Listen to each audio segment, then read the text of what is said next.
It is 11 a.m. Pursuant to Section 121 of the Mississippi Constitution, the governor has called the legislature to convene for extraordinary session today, May the 28th at 11 o'clock a.m., which it is now. As President of the Senate, I call upon the Mississippi Senate to come to order. Mr. Clerk, will you please call the roll? Senator Barnett. Senator Barrett. Senator Berry. Senator Blackman. Senator Blackwell. Senator Blunt.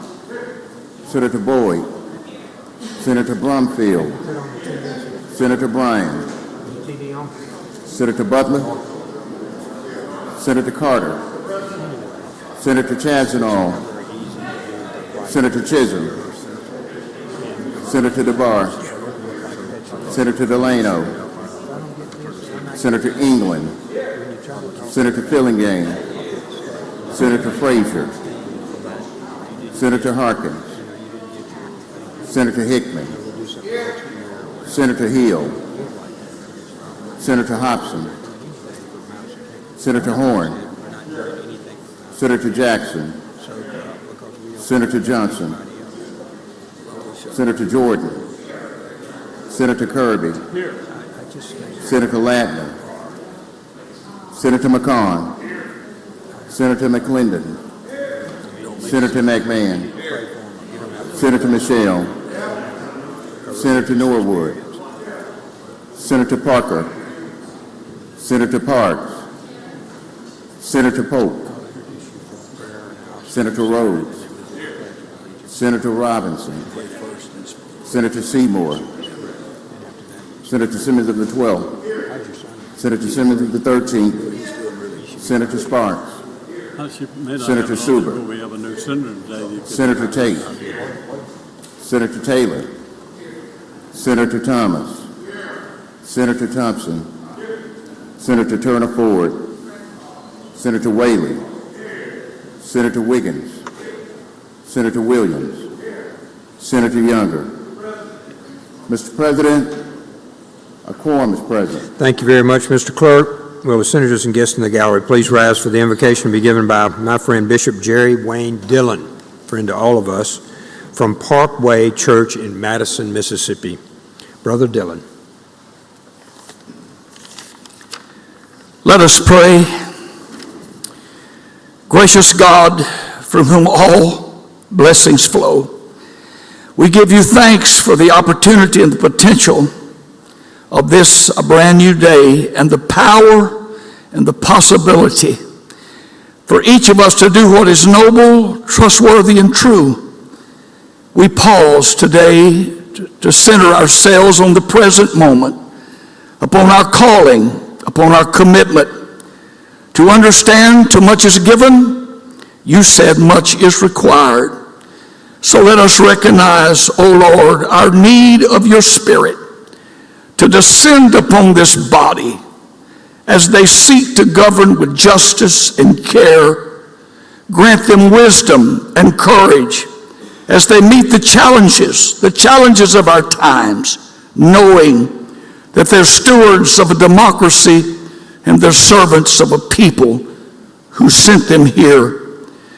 May their decisions answer to your eternal call, and let those decisions leave a legacy that will outlive them, a legacy that will become a foundation for our families, a foundation for our faith, and most of all, a foundation for our future.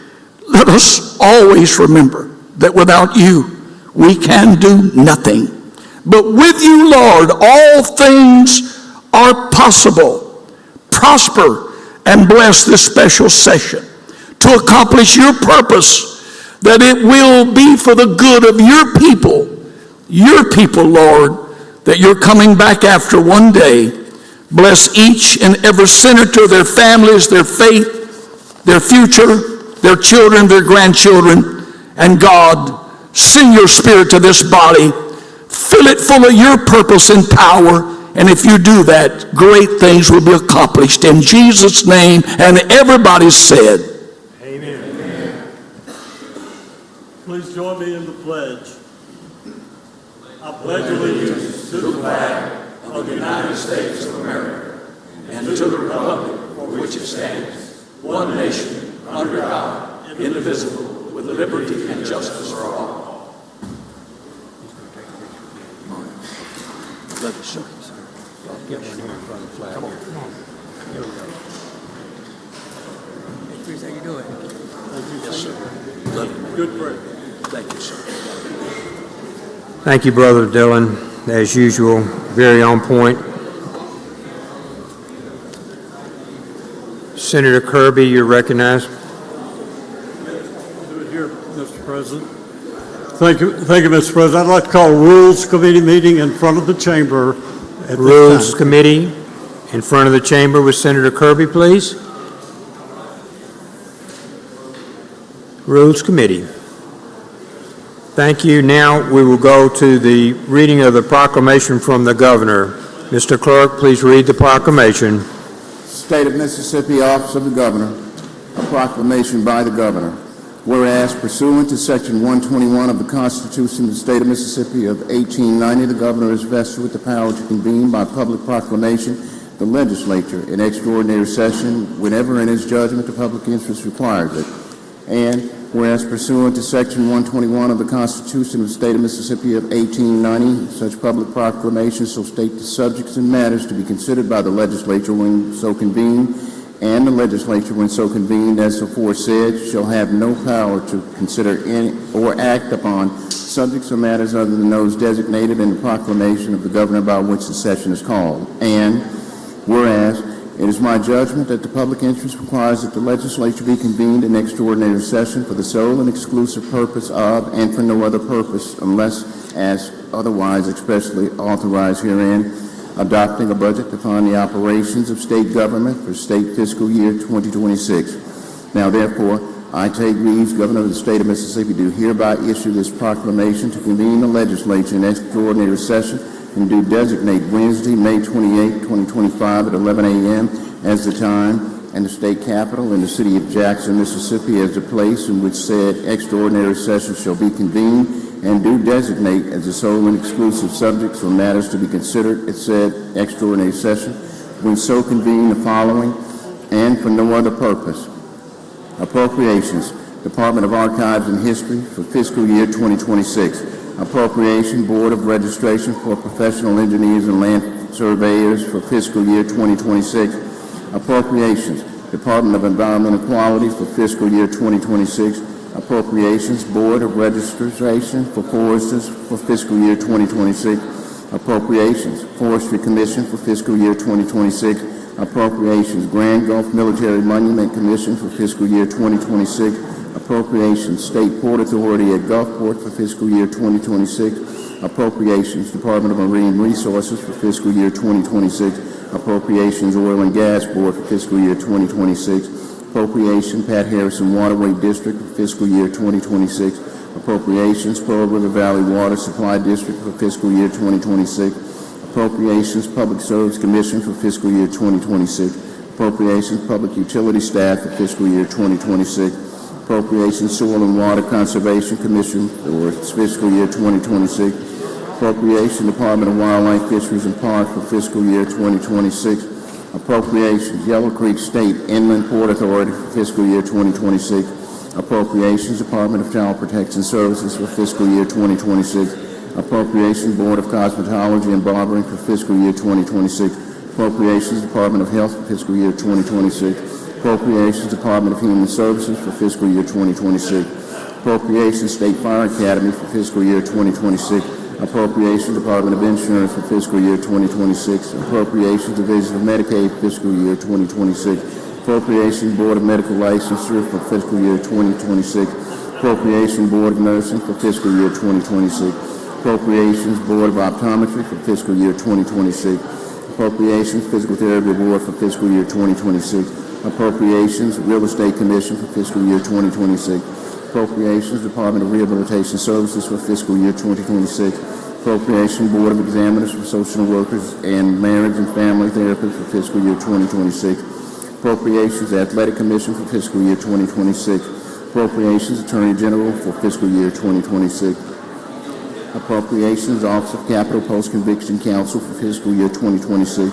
Appropriations, district attorneys and staff for fiscal year 2026, appropriations, legislative expenses for fiscal year 2026, appropriations, Office of State Public Defender for fiscal year 2026, appropriation, Public Employees Retirement System for fiscal year 2026, appropriations, Supreme Court, Court of Appeals and Trial Judges Services for fiscal year 2026, appropriation, Veterans Home Purchase Board for fiscal year 2026, appropriations, Department of Finance and Administration for fiscal year 2026, appropriations, reappropriation, DFA Bureau of Billing for fiscal year 2025, appropriation, Arts Commission for fiscal year 2026, appropriations, Department of Education for fiscal year 2026, appropriations, Authority for Education and Television for fiscal year 2026, appropriation, Library Commission for fiscal year 2026, appropriations, IHL General Support for the Aid University for fiscal year 2026, appropriations, IHL Subsidiary Programs for fiscal year 2026,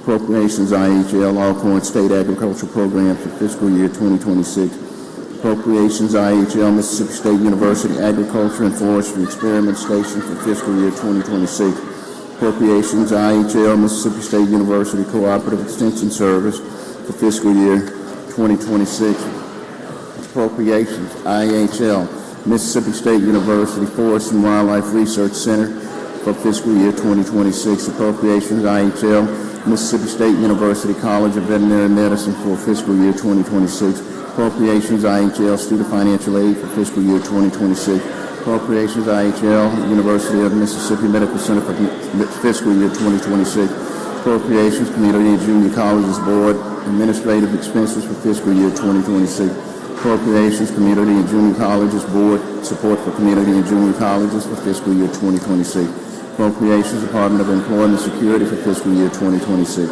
appropriation, Ethics Commission for fiscal year 2026, appropriation, Judicial Performance Commission for fiscal year 2026, appropriations, Department of Public Safety for fiscal year 2026, appropriations, Department of Mental Health for fiscal year 2026, appropriation, Department of Transportation for fiscal year 2026, appropriations, State and Road Construction, road construction of the Mississippi Department of Transportation for fiscal year 2026, appropriations, Funeral Services Board for fiscal year 2026, appropriations, Board of Registered Professional Geologists for fiscal year 2026, appropriation, Board of Examiners for Licensed Professional Counselors for fiscal year 2026, appropriations, Board of Accountancy for fiscal year 2026, appropriation, Board of Contractors for fiscal year 2026, appropriations, Board of Veterinary Examiners for fiscal year 2026, appropriations, Board of Dental Examiners for fiscal year 2026, appropriation, Board of Pharmacy for fiscal year 2026, appropriations, Department of Corrections for fiscal year 2026,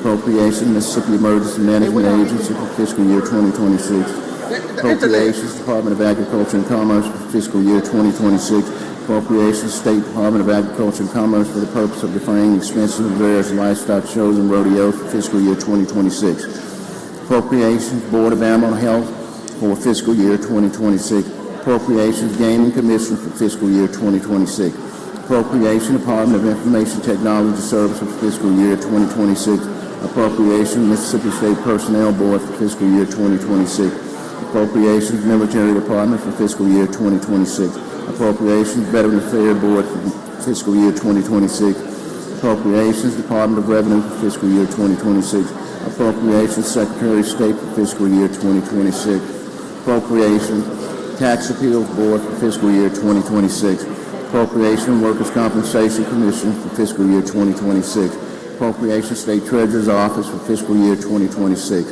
appropriation, Debt Service General Obligation for fiscal year 2026, appropriations, Department of Audit for fiscal year 2026, appropriations, Department of Banking and Consumer Finance for fiscal year 2026, appropriation, Mississippi Development Authority for fiscal year 2026, appropriation, Governor's Office and Mansion for fiscal year 2026.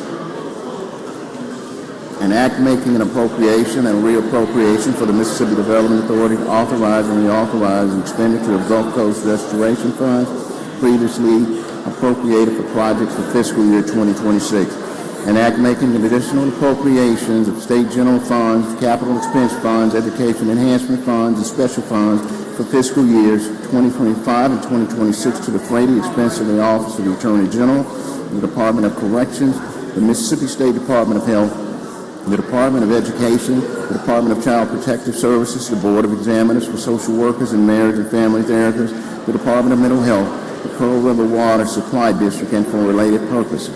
An act making a reappropriation to certain agencies to reauthorize the expenditure of coronavirus state fiscal recovery funds previously appropriated for certain projects for fiscal year 2026. An act to amend Section 37-113-55 Mississippi Code of 1972 to provide that monies in the Mississippi State University Veterinary School Fund shall be dispersed by the Board of Trustees of State Institutions of Higher Learning instead of Department of Finance Administration.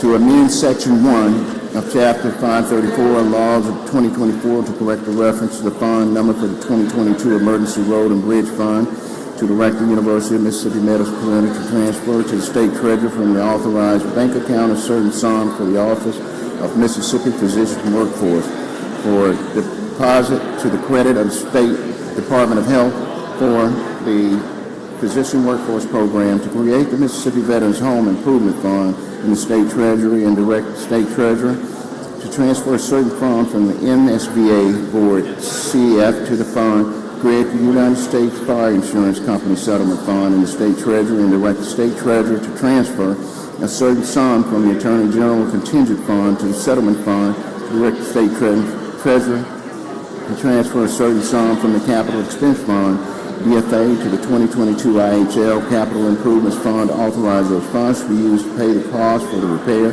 or renovation of systems or buildings on the Hattiesburg campus of the University of Southern Mississippi, to direct the State Treasurer to transfer a certain sum from the March 2023 Storm Housing Mission Fund to the Hazard Mitigation Administration and Management Fund, to direct the State Treasurer to transfer the remaining balance of the March 2023 Storm Housing Mission Fund to the Disaster Assistance Trust Fund, to direct the State Treasurer to transfer a certain sum from the Capital Expense Fund to the Disaster Assistance Trust Fund, to repeal Section 33-1555 Mississippi Code of 1972, which is the provision of law creating the March 2023 Storm Housing Mission Fund, to create the DBCF Civil Money Penalty Fund in the State Treasury and direct the State Treasurer to transfer a certain sum from the Consumer Finance Fund to the Penalty Fund, to direct the State Treasurer to transfer a certain fund from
Treasurer to transfer a certain sum from the Annual Fire Fund to the Rural Fire Truck Matching Assistance Fund. To direct the State Treasurer to transfer a certain sum from the Annual Fire Fund to the Mississippi Volunteer Firefighters Length of Service Awards Program Fund. To direct the State Treasurer to transfer a certain sum from the Capital Expense Fund to the Mississippi Outdoor Stewardship Trust Fund and for related purposes.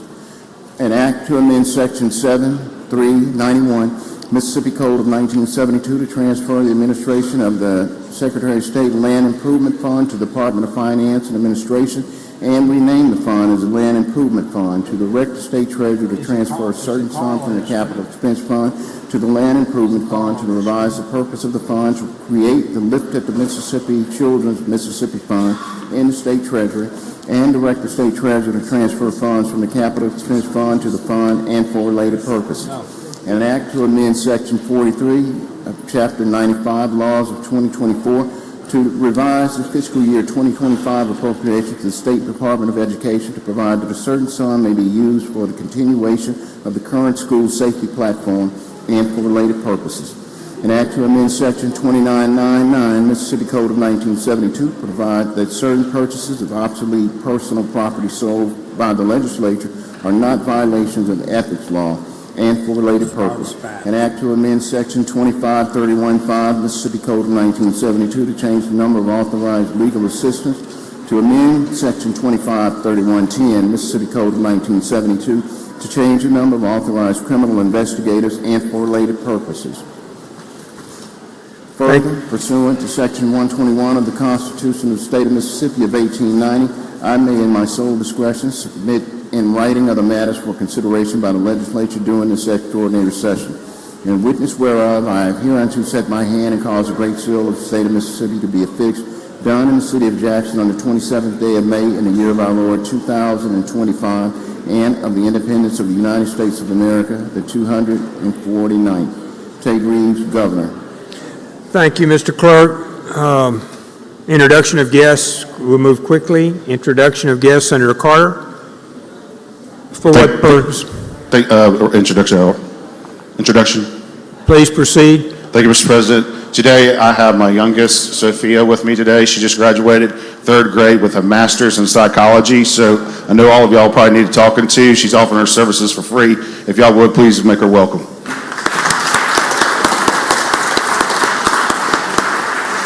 Good to have you with us, Sophia. Thank you for joining me with your dad, Senator England. Yes, introduction, Mr. President. Please proceed. Thank you, Mr. President. I have a few here. First, I want to introduce in the, this would be the West Gallery. We have Jennifer, Shelby, and Harper Landry, as well as Florence Bass and Nicholas Bass visiting us here today. If you guys will stand and let us make you feel welcome. All right. Also in the West Gallery, we have a former senior page with us, Miss Allie Boutwell, visiting us here. So I want us to make her feel welcome back.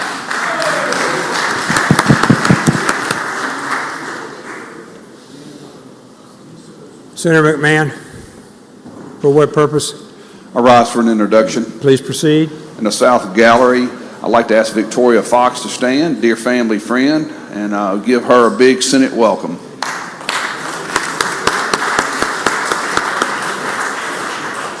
Senator Blunt. Thank you, Mr. President. It's my privilege to introduce our page for this special session. We're very fortunate on short notice to have Ms. Wealth Ware of Jackson paging for us today. She's over here by the senior pages desk. If you would wave, Ms. Ware, if you would wave, let everybody know where you are. We appreciate you coming to help us out. Next, we'll cover quickly reading of the titles and bills and resolution. I recognize Senator Blackwell. Thank you, Mr. President. I move we dispense with the reading of the titles of the bills and resolutions. All in favor signify by saying aye. Aye. Opposed, no. The ayes have it. Thank you. So, two quick announcements from our side. First, we'd like to welcome back Senator Butler. Nice to have you back, Senator Butler.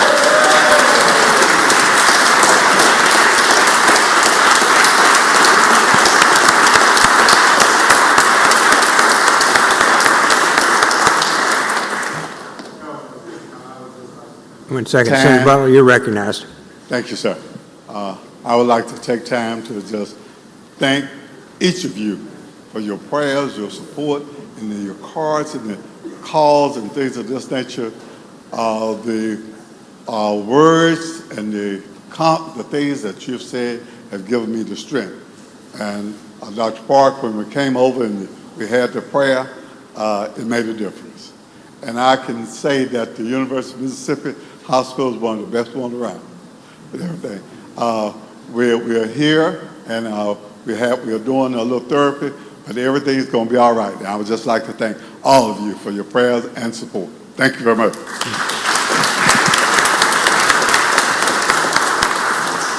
Thank you, Senator Butler. We have a new senator with us today, Senator Lane Taylor. Will you stand, please, Senator Taylor?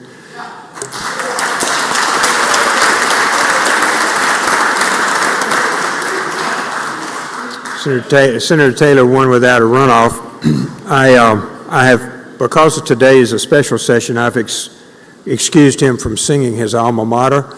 He'll do that in January when he comes back. All right, now we are back to, back 1 second. All right, where's Dean? Senator Kirby.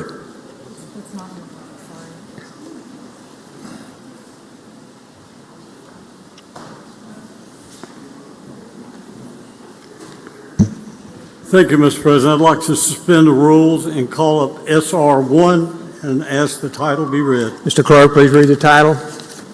Senate Resolution Number 1, a resolution to recognize and commend the outstanding leadership of District 24 State Senator David Lee Jordan for his distinguished service in the Mississippi Senate on the occasion of his retirement.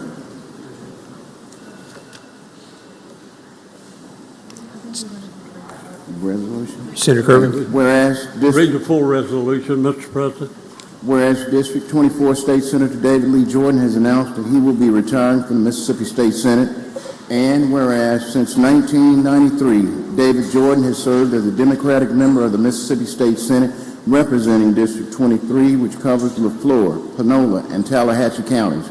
In David Jordan, the citizens of District 24 have had effective representation from a dedicated public service with extensive experience. And whereas David L. Jordan was born on April 3rd, 1933, to a sharecropping family in LaFleur County, Mississippi. Having grown up in an environment of economic hardship and racial injustice, he overcame many challenges and was educated at Mississippi Valley State University and the University of Wyoming, ultimately obtaining a master's degree in chemistry and working as a science teacher. Senator Jordan has served as a city councilman for the city of Greenwood, Mississippi, and has been an active champion of the civil rights movement. And whereas Jordan is married to the former Christine Bell, they have 4 children, David L. Jordan Jr., Joyce Jordan Duger, Dr. Donald Jordan, and Dr. Darrell Jordan.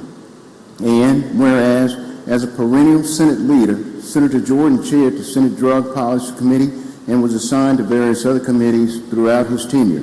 Some of these include the State Agriculture Committee, Senate County Affairs Committee, Senate Education Committee, Senate Environmental Protection, Conservation and Water Resources Committee, Senate Finance Committee, Senate Forestry Committee, Senate Housing Committee, Senate Municipalities Committee, Senate Tourism Committee, and Senate Veteran and Military Affairs Committee.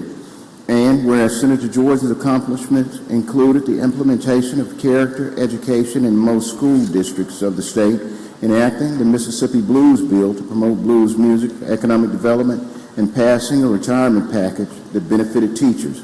And whereas David Jordan's long service has been marked by his commitment to success and recognized leadership, he excelled in a variety of major responsibilities and served the Senate, his constituents, and the state exceptionally well. Senator Jordan's public service has been exemplified by sound judgment and fairness, and he set the highest standard in all of his many roles as a father, husband, grandfather, educator, citizen, statesman, and leader in the Mississippi Delta and in the Mississippi Senate, and as a true friend. Now, therefore, be it resolved by the Senate of the State of Mississippi that we do hereby recognize and commend the outstanding leadership of District 24 State Senator David L. Jordan for his distinguished service in the Mississippi Senate on the occasion of his retirement, and extends to Senator Jordan and his family the best wishes of the Senate for future success. Be it further resolved that this resolution be presented to Senator David L. Jordan and made available to the Capitol Press Corps.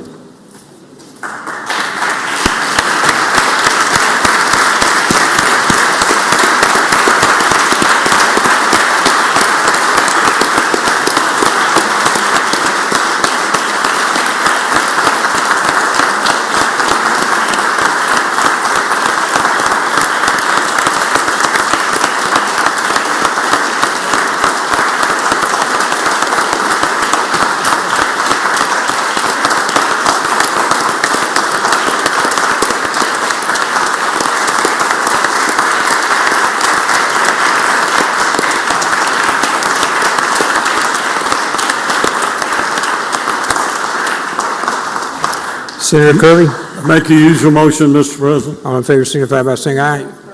Opposed, no. Your motion carries, Senator. Thank you, Mr. President. Ladies and gentlemen, the Senate today is a happy day on one side for our new senator and a sad day for Senator Jordan. That's all of our friend.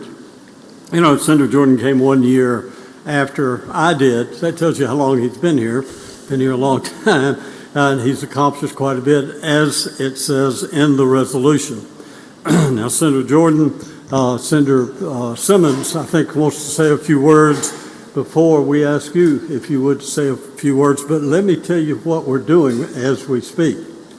I'm stalling a little bit. And the reason I'm stalling a little bit is because they had not printed the pretty copy of this resolution.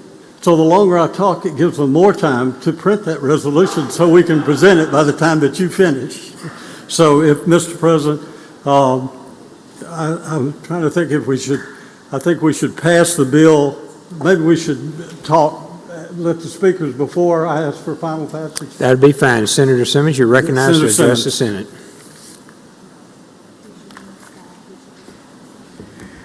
Mr. President, Senators, and esteemed guests, today we gather to honor a man whose life and career have been a testament to unwavering dedication, profound wisdom, and an unyielding commitment to justice, Senator David Jordan.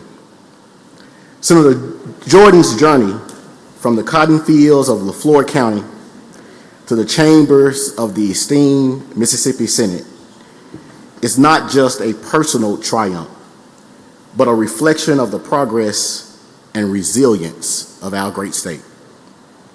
Born in 1933, he has witnessed and shaped the arc of Mississippi history, standing as a pillar of strength during times of profound change. His tenure in the Senate has been marked by courageous stands and moral clarity. In 2020, amidst a pivotal moment in our state's journey, Senator Jordan implored us to retire the Confederate flag. And he urged the Mississippi Senate when he took the podium, and he stated, "Let's do this because it's the right thing to do." His words resonated, reminding us that leadership is about guiding with integrity and with foresight. Beyond the legislative battles, Senator Jordan has been a mentor, a teacher, and a beacon of hope.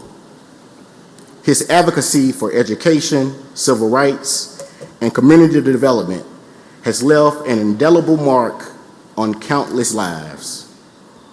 He has shown us that true leadership is rooted in service, compassion, and an unwavering belief in the potential of every individual. As he steps away from his official duties, we acknowledge his legacy. We continue to support him as he has truly been an inspiration, not only to us in this chamber, but certainly to countless Mississippians. When I talked to Senator Jordan, I would say it was Saturday, after I got word that he had submitted an official letter to the Lieutenant Governor about his retirement and resignation. He said to me, Senator, yes, it is true. And Mr. Chairman, I'm not really good at getting up talking about myself, so I need you to get up and say a few words. So, Senators, please know that I'm being obedient. The reason why I'm up here because Senator Jordan insisted that I actually offer a few words. But this is what he said. He said, Senator, I have been a teacher for 33 years. I was a member of the Greenwood Municipal a City Council for 32 years, and I've been a senator also for 32 years. But I've been married to my wife for 71 years, and she needs me to be at home.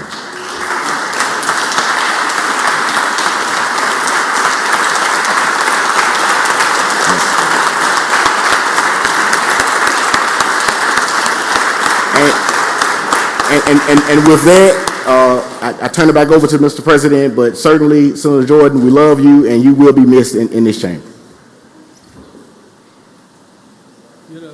Senator Kirby? Thank you. I'm still stalling a little bit here. Well, we don't have much time. But first off, if I may, before I ask for use of the morning roll call, I think Daryl Jordan, isn't that correct? His son and his daughter-in-law are here. I don't know if they've been introduced or not. Welcome to the Senate, and we're so happy that you're here to celebrate with your father.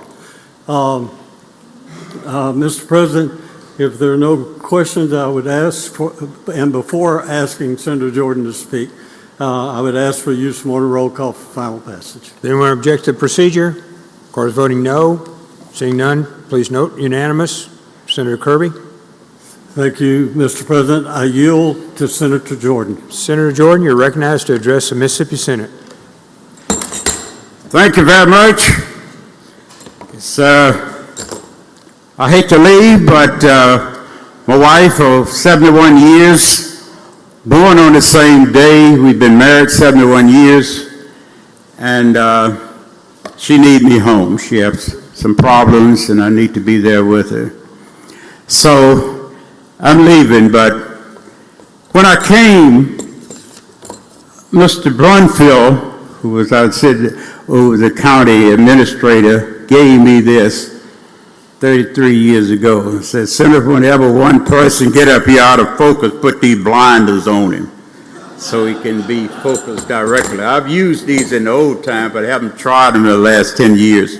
So I'm taking them back with me to remember them because he's deceased now. I have with me, I'm going to ask him to join me at the podium here, my son, Dr. Darrell Jordan, and his wife, Doctor as well. I asked them to join me here, Mr. Will. This is Darrell Jordan. He's the lung specialist. He's a pulmonologist. He doesn't want Daddy to say it, but Daddy's proud of him. He's a lung specialist in Tennessee. His wife both finished it. They both finished undergrad here at Tougaloo, and they went and they both finished Meharry Medical School in Tennessee, Nashville. But when baby started coming in, Jen decided she'd go turn it all over to him. So his son is a pharmacy. You notice when I was over drug policies, all my up-to-date on chemistry came from usually I had a grandson who was a pharmacist, and his daddy who was a pulmonologist. This is Dr. Darrell Jordan from the Nashville area. I'd like for you to make him welcome. But I just want to let you know, I don't know whether he'd be allowed to say anything. Could he have a word? Senator Jordan, he is if you want him to. You're recognized, Doctor. Carry on, Doctor. Carry on. One question I have for this body is, who can find a faithful man? Raised during the Depression, son of a sharecropper in the Mississippi Delta, who can find a faithful man? graduated from high school at the age of 23. No, 20. 20. Hitchhiked daily to Mississippi Valley State University while raising a family of 4. Who can find a faithful man? Taught in the school system, LaFleur County for 30 years, city councilman for 30 years, and a state senator for 32 years. Who can find a faithful man? Raised 4 children, one who never thought he would be a physician, a son who is a pharmacist, a city planner, and a decorated veteran. Who can find a faithful man? Married to the same woman for 71 years, never had to approach the podium with a scandal or inappropriate behavior. Who can find a faithful man? In the senior portion of his life, going home to take care of his responsibilities, who can find a faithful man? The scriptures tell us that if you're faithful over a few things, someday you'll be ruler over many. But I'm honored and always have been blessed to have known a faithful man. Thank you.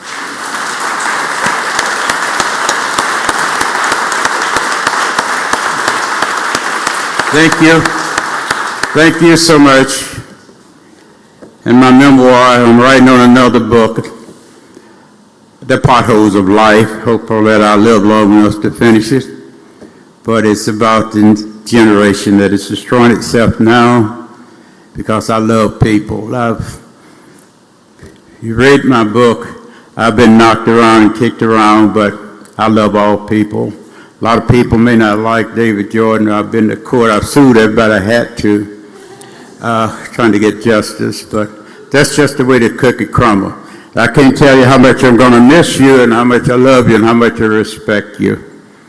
I didn't get a chance to join any other fraternity, sorority, whatever fraternity, because I was a cook at Holiday Inn. We had the dishwasher. 3 years I was running the evening shift. And in my conclusion, when I went to the University of Wyoming, they were having a fish fry. They didn't know how to fry fish. So they were frying it with flour. I said, well, how y'all doing it that way? He said, Dave, how y'all cook it back in Mississippi? I said, I need some salt, and I need some meal and pepper. And they went and got that. He had somebody build with him that was, I was in school there, that was from Yale, one of the universities that they're having problems with trying to close. Could have been Harvard with him. So they washed me and I got the grease, everything hot. I bread the fish. Everybody was standing around. Must have been 50, 60 of us. And I dropped it in there to start frying, start cooking. So Dr. Sunderworth was the first one to try it. Then he passed it on to the guest professor from Yale, one of those universities, and he ate it, and they started to eat it, and everybody started to eat it. That was my first year in Wyoming University. Then every year, I was in a 3-year program going summer.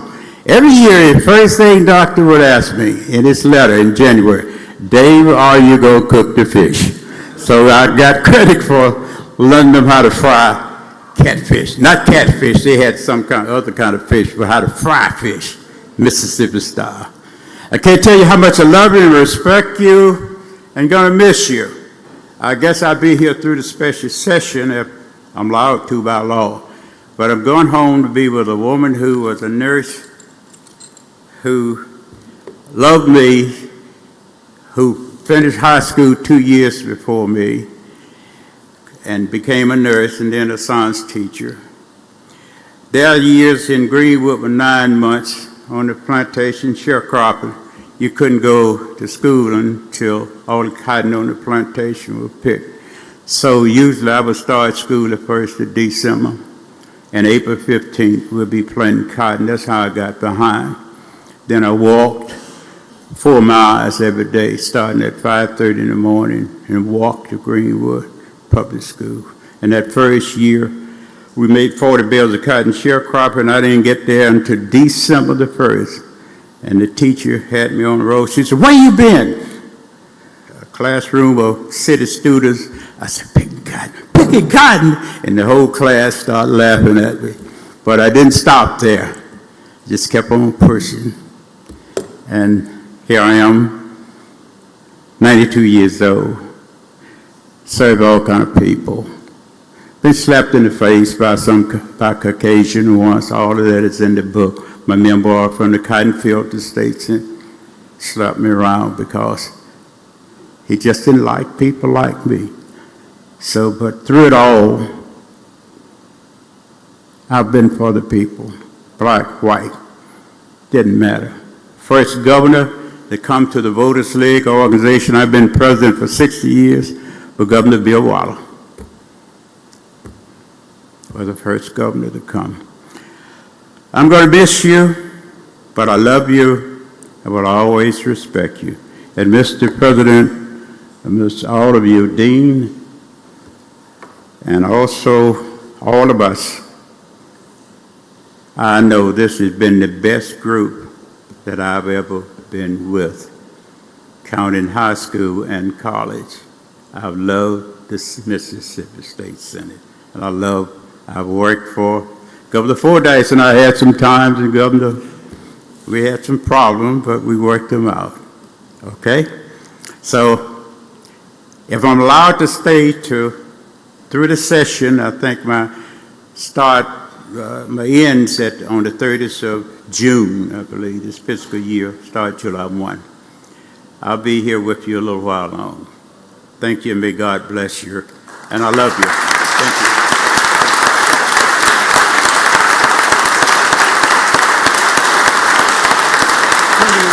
We'll get the picture made on it.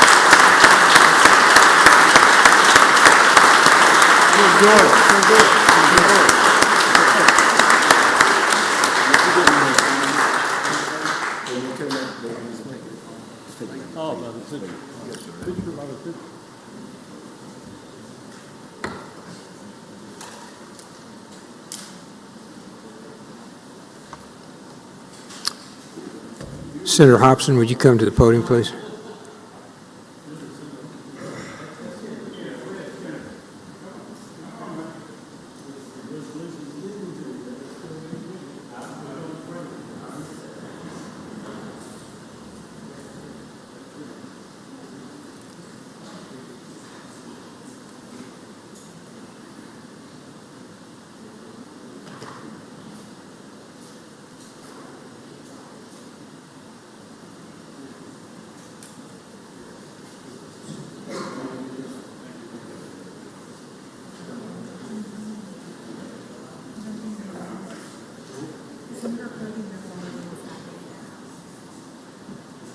Thank you, Mr. President.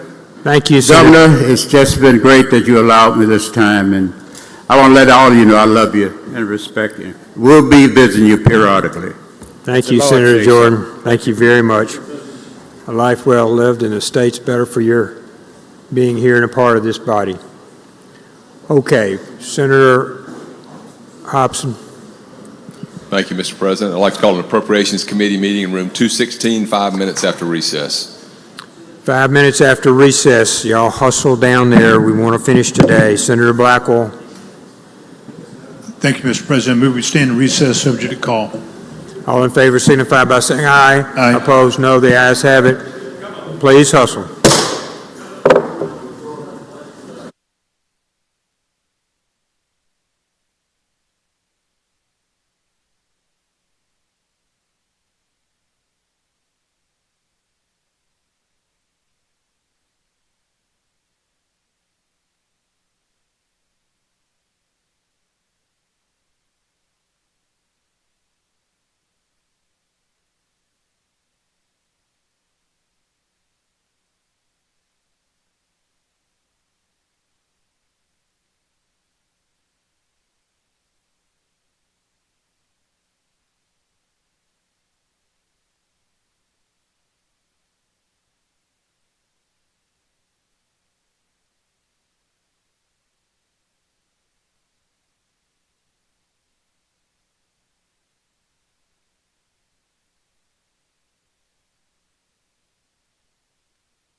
I'd like to call the Senate to order. Senator Hobson, you're recognized. Thank you, Mr. President. Before we get into the budgets, and by the way, each of you should have I think it's listed as a supplemental budget sheet on your desk that has all the bills that just passed out of committee. And for those that are not on appropriations, we took all the bills up in block and decided, it was my preference that we just have all the discussion and debate here on the floor so everybody could hear it, since this is going to be final passage. There are no reverse repealers in these bills, and any questions you got, we'll go through them. Some of the subcommittee chairs will handle their bills when we get to them. I will handle many others, and we'll just take them one at a time. Let me just give you an overview of kind of where we are and how we got to this process. Obviously, I think each of you know this. We started the budget negotiations back in regular session, and at the end of the regular session, or at the time that budget negotiations halted, we had probably concluded about 70% of the budgets at that time. After things fell apart during the session, we got back together at some point, and I think everybody agreed that we had to start at a baseline, and the baseline was the budgets that we had already negotiated would be left alone. We had already agreed to those at the time. And so some of the things that are built into those budgets include, of course, general funds. That's going to be the bulk of the entire budget, but they would include things like some CapEx, some minor CapEx money that we had already included, no specific, all of which are state budgets, all of which have nothing to do with quote-unquote projects bills. That's not in here, but it included some healthcare expendable funds, tobacco control funds, et cetera. So those, and I think you've got a chart, or the Lieutenant Governor sent you something the other day that would show you what each of the different funds and how they were utilized. You'll see general funds is $7.135 billion. That's about a $94 million increase over FY25. There are EEF funds, $560 million roughly, healthcare expendable, 104 roughly, tobacco control, 20 million, and CapEx, 42.8. That CapEx number had already been agreed to when we were in regular session. That was where things had kind of stopped. So I want you to understand that any budget negotiations that took place thereafter were focused on primarily the general funds and making sure we could finish up the budgets. In those discussions, we got to a place where we had concluded probably, I'd say half to maybe close to 2/3 of the rest of the budgets in some discussions we had here at the Capitol. And then there were a few things that were left undone, and I know the Lieutenant Governor and the Speaker had discussions and negotiations about some final things that were included in the budget. Let me say, first of all, I'm pleased that we have a very fiscally responsible budget here. $93 million is a little over one, when you consider a $7.1 billion budget, do the math, 1.3% increase. That's going to be below inflation. And you'll also see that in every budget, let me be clear about this, every budget includes the PERS increases, the health insurance increases, so every state agency should have those included. Also, we use the vacancy funding formula that we've used in the last couple of years to restore vacancies within the agencies. There are a few exceptions. The ones that I've got just right off the top of my head are DEQ, MDA, Board of Nursing, Pharmacy Board, Medical Licensure Board. There may be one or two others, but those were for specific instances where there was a need beyond our normal vacancy funding metrics that we use. The other thing you're going to see in every budget is revised VCP language, variable compensation plan language. Y'all know about 3 years ago we started this process of changing up the language so we would prevent agencies from moving money around from salary lines to give raises that were not warranted or that we hadn't agreed to. I think it's worked really well, and I feel like that we've been on the right track. There was some discussion after the session concluded with the governor's office.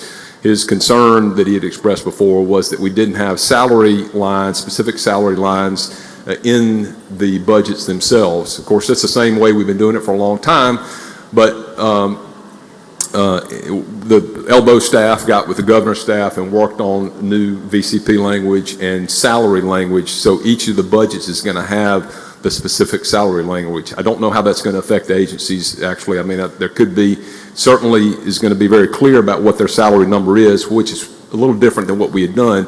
We'd been using budget worksheets in years past, had given those to SPB and the governor's office, so they knew what the salary number was when we finished our VCP language, which referenced that in the bills.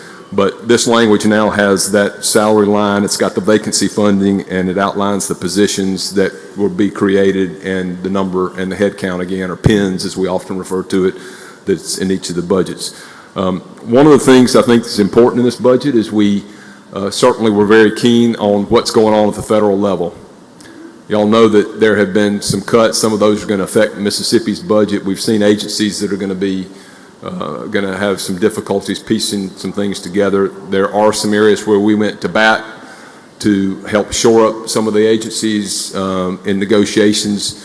May have gotten, I don't know if there was any agency that got everything that may have been cut or affected, but there were some agencies that got some amounts. Particularly, I'll address 2 or 3 that I know are in there, and I know Senator Blackwell will handle Medicaid, but Medicaid had been requesting about $130 million of extra funding for next year, for FY26. While we had attempted to go with a higher number closer to that, the House was not at that number. After some discussion in that break period, $60 million we agreed to put general funds. So out of the $94 million that we've got in there, about $60 million of it's going to be going to Medicaid to help offset what they think they would need anyway, and we don't know what's going to happen with the federal government. So understand that there could be some changes in the way that money is set down. It could affect us. It may be block grants. It may be changes in FMAP.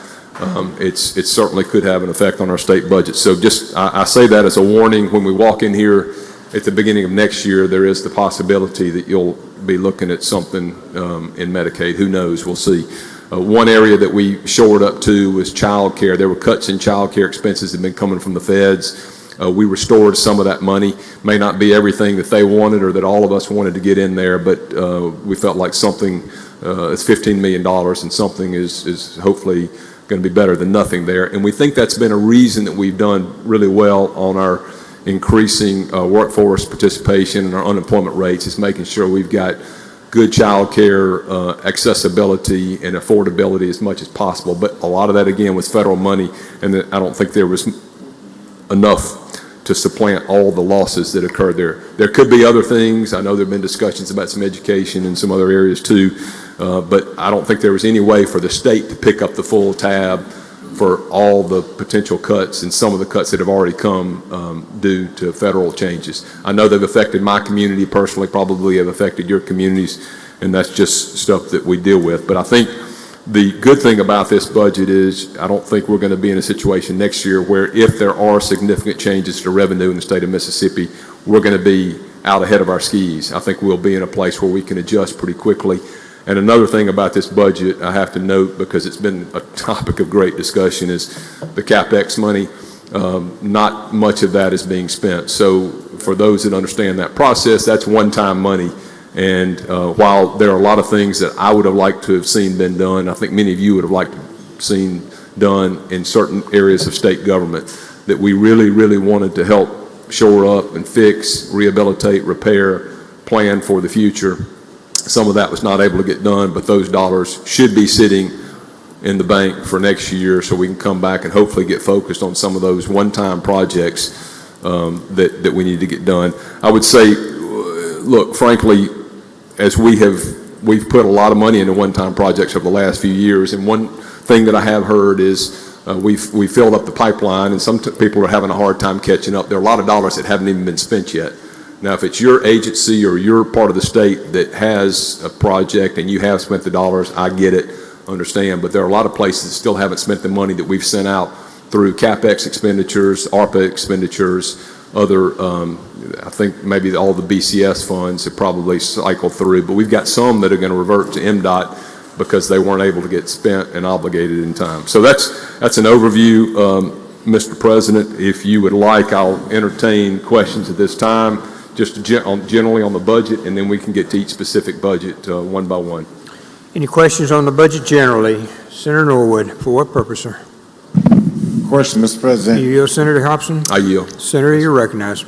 Thank you, Mr. President. Thank you, Senator Hobson. Senator Hobson, I appreciate that overview there, but I have a couple more regarding the SNAPS program. We understand that there's supposed to be significant cuts made to the SNAPS program from the federal government. Do you know if we have any provisions in the, do we make any provisions for those anticipated or in some cases cuts that have already been recommended? Senator Norwood, I don't think we have anything on that particular program. I'm pretty sure, yeah, we don't. Okay, okay, and the other question was the agencies that we know, like education, Medicaid, Department of Health, other agencies, do we have any information from them regarding the potential impact that it may have on their ability to provide services or quality services? Well, we've heard, I hate to say anecdotal information. I've heard from some of the agency directors and from different people about the potential impacts. And while I'm sympathetic on some of those things, I don't know if the state, a lot of those are just federal dollars that are cut. And one of the things, Senator, I think we all need to make sure we do is speak with our federal delegation and to let them know that they understand the importance of some of the things that affect Mississippians. I know the federal government, just like we do, they've got an obligation to try to keep the budget in line. They don't want to create additional debt for our country and deficit, and I respect that. But I also know that in this appropriations process, whether it's federal or state, you're trying to balance and weigh the interest of what's going to be the best use of those funds. And you know, I know particularly there are one or two things that I would have liked to have seen get done that I'm definitely going to be speaking with my federal representatives to make sure that they understand that that's a federal obligation, and I want to see them try to get those done. You know, some of the cuts that were anticipated, I think one of the calls that I read was that it could not be made up with state dollars. We could not provide state dollars. So those programs basically, since we are not, they basically understand that that cut is just going to be it. So those are programs that you expect that may just go away because the dollars are no longer available. That might be the case, yeah. If it was federal programs and there are no federal dollars for it, then it's probably gone. Okay.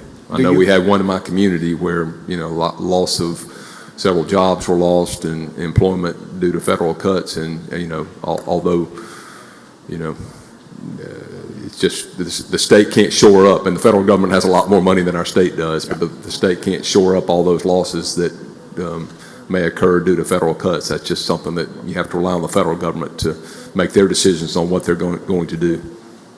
So this is my final question. Do you anticipate, based on the proposed budgets that we have, that we will between July and January, that some of our agencies will be experiencing, or many of them will come in with deficit appropriations as a result of anticipated I hope not. in the following year? I hope they'll do what you know, we would all try to do and just strive to do, is live within your means. And I know, excuse me, I know it's not always easy when you've got programs that are stood up, but I hope they'll live within their means and know this is it. I mean, I know extenuating circumstances, I get it. Sometimes there are things like a Medicaid that you just don't know how many people are going to be ill or need treatment. Corrections is another example. We don't know how many prisoners we'll have in our system. But if you're a budget, or if you're an agency, excuse me, where you can control your budget, you need to make the necessary changes to get it in line with what you've been allocated through this process. Are we going to communicate that to them to make sure that they certainly understand that, you know, that should happen? Well, I'm saying it right now, and they should know that. If they're a good director, they know that already. I can't imagine there's a director out there that doesn't understand that you've got a finite number of dollars in your budget, and this is what you need to work with to make sure you give the best service possible within that budget. I'm sure it can be difficult at times, but those are the tough decisions that they have to make, just like we have to make tough decisions on some of these budgets and other things that we decide up here, Senator. Thank you, Mr. President. Thanks, Senator Hobson. Thank you, Senator Norwood. All right, Senator Hobson, I think we're ready. Okay, One thank moment. you. Senator McMahon, do you have, for what purpose, sir? Have some questions, but I can wait till we go over it by bill by bill. Okay, Defer to the that's chair. where we're headed, Senator. Okay, thank you. Thank you very much, Senator McMahon. Senator Hobson, you're recognized. I assume you'll start with 2001 and 2002.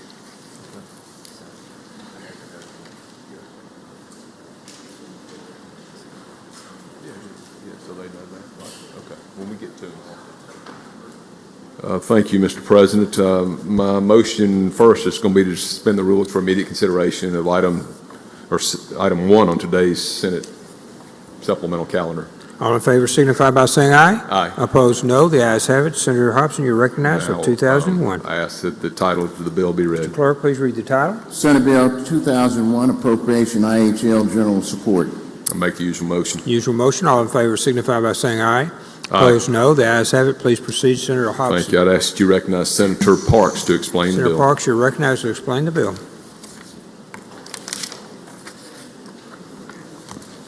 Thank you, Mr. Chairman. Thank you, Mr. President. I call up the bill and ask the title be read. We already did that, Senator. Oh. To ask that I explain the bill? Yes, ma'am. So to cover the general subsidiary 2001 Senate bill, it's $42,576 above LBR, giving the state total contribution of $40,495,550, giving us a grand total for the budget $86,125,615. I'm happy to answer any questions. Senator Blunt, for what purpose, sir? Question. You here for a question, Senator Parks? Yes. Senator Blunt's recognized. Thank you, Mr. President. Thank you, Senator Sparks. This is going to require you to at least have some background knowledge on the capital expense fund. The capital expense fund is going to be about $43 million. Is there any money in the capital expense fund or in any other appropriation bill that you're aware of to provide money to the 8 public universities for their building needs, for repair, renovation, if a dorm has a problem, if an HVAC unit goes out? Is there any money in this bill to provide any money to any of our 8 public universities for maintenance of existing buildings and projects that have already been funded through the four-year IHL bond package that was adopted by the board last year? Thank you, Senator Blunt, and I totally understand your question, and I understand your concerns, and they're mine as well, and some of the same questions that we've all asked each other, and as you have heard this year, and we're looking at the conservative budget, and what you're seeing before you today is simply the health care insurance increase. So, as you know, a few years ago, and I thought it was a very wise move on behalf of the board and the legislative leadership to adopt a 4-year plan for the universities so they can plan, particularly for these large-scale projects that cannot be funded in 1 year. And the 4-year plan calls for the 8 universities to receive $126 million this year for ongoing projects that have already begun and for basic repair and maintenance of their buildings for the upcoming fiscal year, and there is no money provided by the state to any of our 8 public universities for that purpose. Is that right? Senator Blunt, I'm aware of that, and I think as we go through the budgets hearings today, and we've had the hearing and through the appropriations group, but as we go through each one of these budgets, we're going to hear where there are more and more deficiencies. Because again, not understanding what the future holds for our state and where we're going to be from an economic standpoint, this is what we have before us today. What's the current balance of the capital expense fund? What's the current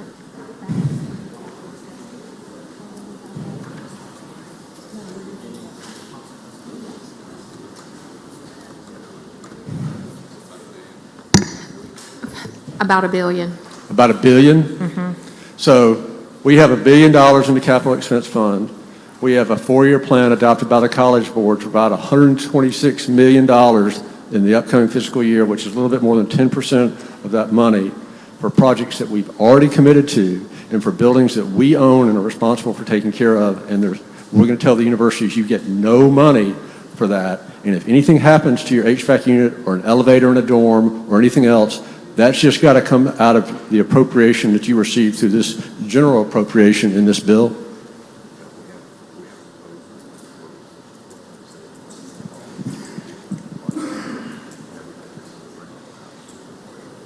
Again, as we've, talked today and prior to us leaving session, there was over $100 million that was discussed, but we could not come to an agreement with the House, and therefore, this is where we're at today.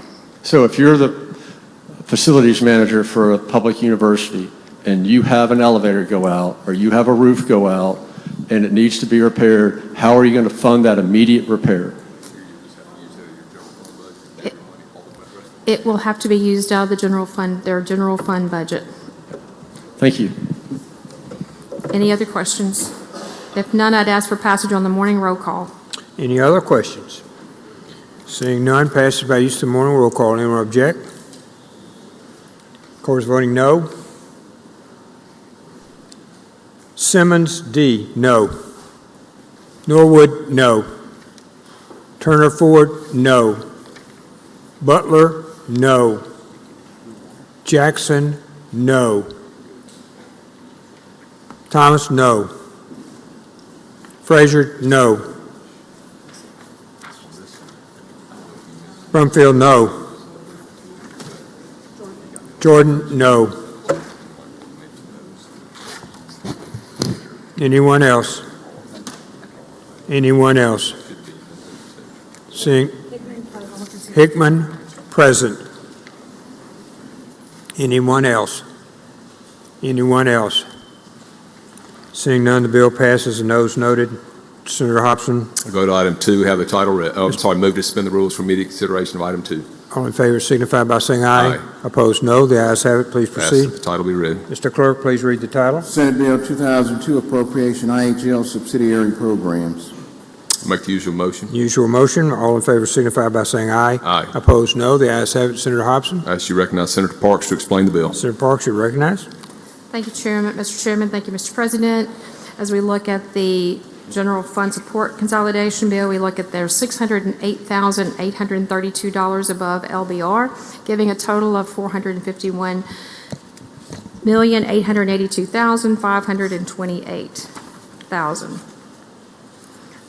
for a total of $1,470,150,699. Happy to answer any questions. If none, I'd ask for passage on the morning roll call. Questions? Seeing none, use of the morning roll call has been requested. Anyone object? Court is voting no. Norwood, no. Simmons, no. Simmons, D, no. Thomas, no. Brumfield, no. Jordan, no. Blackman, no. Butler, no. Frazier, no.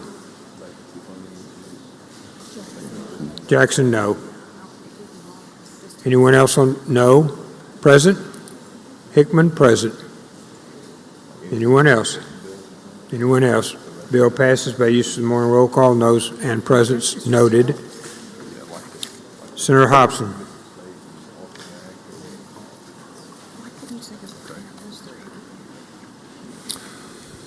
Mr. President, my motion at this time is going to be suspend the rules for the immediate consideration of items 3 through 7 on today's calendar. Hold on just a second. Make a motion to block. First is a motion for immediate consideration. All in favor signify by saying aye. Aye. Opposed, no. The ayes have it. Now we're ready, Senator. Now my motion will be to take up items 3 through 7 in block. 3 through 7 in block. We'll give you one moment to look at each. Item 3 on your sheet through item 7. Anyone object? Seeing none, Senator Hobson. All in favor signify by saying aye. Opposed, no. The ayes have it. Senator Hobson. Thank you, Mr. President. I ask the titles be read. Mr. Clerk, please read the titles, 3 through 7. Senate Bill 2003 Appropriation IHL Alcorn State Agricultural Program. Senate Bill 2004 Appropriation IHL Mississippi State University Agriculture and Forest Experiment Station. Senate Bill 2005 Appropriation Mississippi State University Cooperative Extension Service. Senate Bill 2006 Appropriation IHL Mississippi State University Forest and Wildlife Research Center. Senate Bill 2007 Appropriation IHL Mississippi State University Veterinary Medicine College Office. Make the usual motion. Senator makes the usual motion. All in favor signify by saying aye. Aye. Opposed, no. The ayes have it. I ask you to recognize Senator Parks to explain. Senator Parks, you're recognized. Thank you, Mr. Chairman, Mr. President. As we go to the Agriculture Extension Land Grant Program, 2,595 above LBR, giving it $8,222,984 for a grand total budget $8,222,984. Remains the same. Happy to answer any questions. I'll roll through, I'm sorry. This one, as we go to 2004, agriculture and forestry equipment, we were 7,695 above LBR, giving us $25,893,567 for a total budget of $35,038,687. For the cooperative extension service, $114,084 above LBR with a total of $34,623,050 for a total budget of $47,905,461. For the Forest Wildlife Research Center, $1,860 above LBR, a total state $6,712,007 for a total budget of $7,631,906. And as I go through these, what you're looking at is a total, is just the increase of PERS and the health insurance, so that we're clear with that. And then as we go over the veterinary medicine, we are 68,100 above LBR with a total state budget of $21,316,652 with a total budget of $73,469,721. So that everybody understands, we did add the scholarship to that.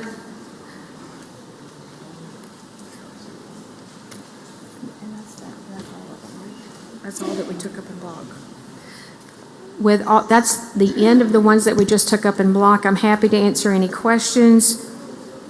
Questions on the bill? If none, I would ask for passage on the morning roll call. Use the morning roll call has been requested. Anyone object? Court is voting no. Simmons, D. Blackman. Jackson. Thomas. Frazier. Jordan. Butler.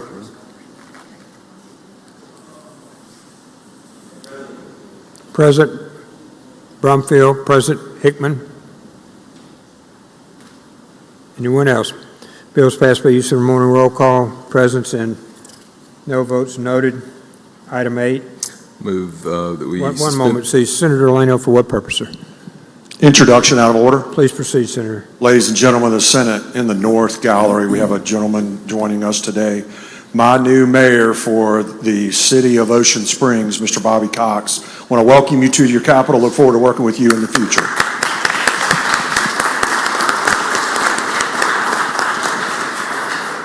Good to have you as mayor. Congratulations. Great city. Okay. Senator. I move that we suspend the rules for immediate consideration of item 8 on the calendar. All in favor signify by saying aye. Aye. Opposed, no. The ayes have it. Senator. I ask the title be read. Mr. Clerk, please read the title. Senate Bill 2008 Appropriation IHL Student Financial Aid. I make the usual motion. Usual motion. All in favor signify by saying aye. Aye. Opposed, no. The ayes have it. Senator. I ask you to recognize Senator Parks to explain. Senator Parks, you're recognized.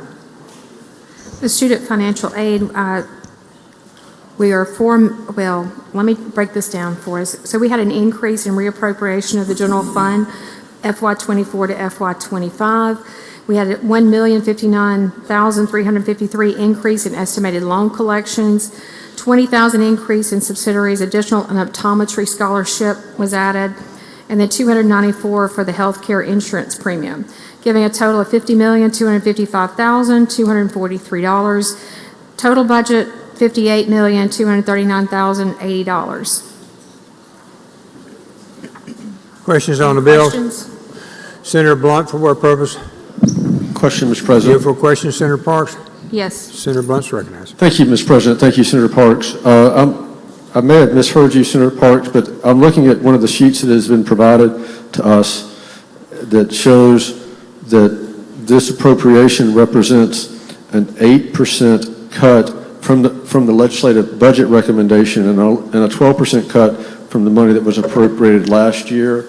And I don't know, I may have misheard you. I thought you said the final appropriation in here was 58, but what I see on the chart here is 50.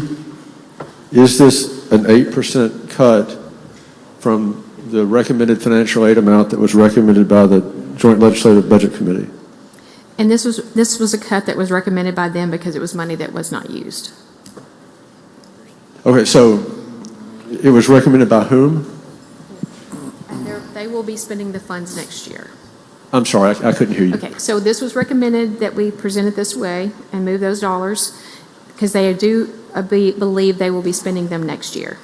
This is being recommended not by the JLBC, but through the Financial Aid Board?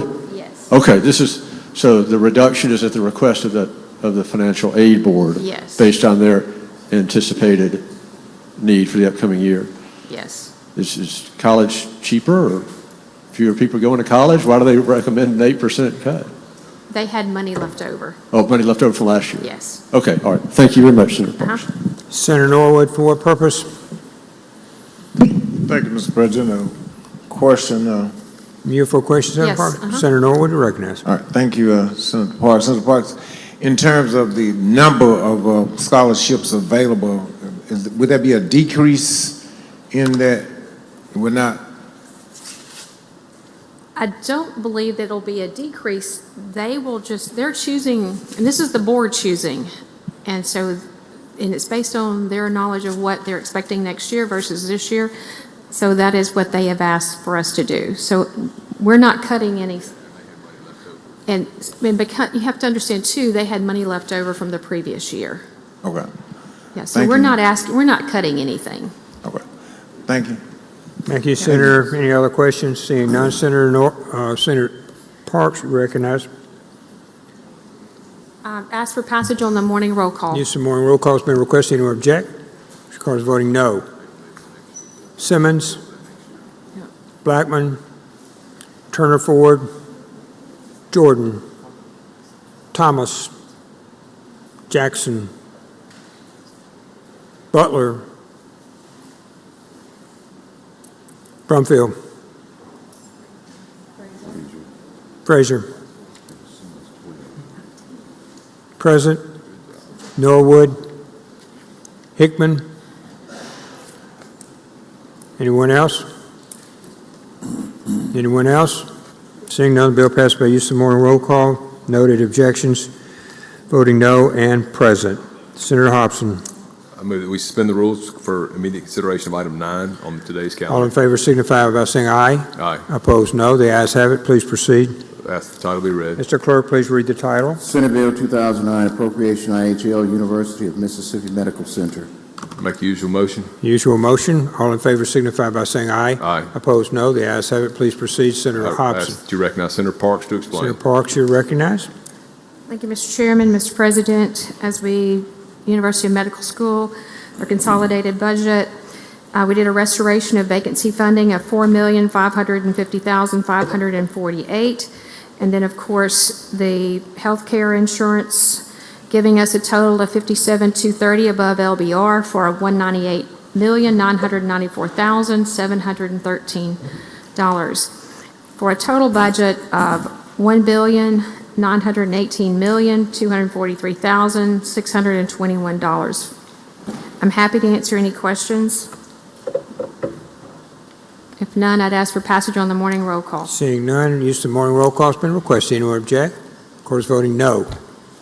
Simmons, Norwood, Blackman, Thomas, Jackson, Butler, Frazier. Anyone else? Voting present? Not voting? Sparks.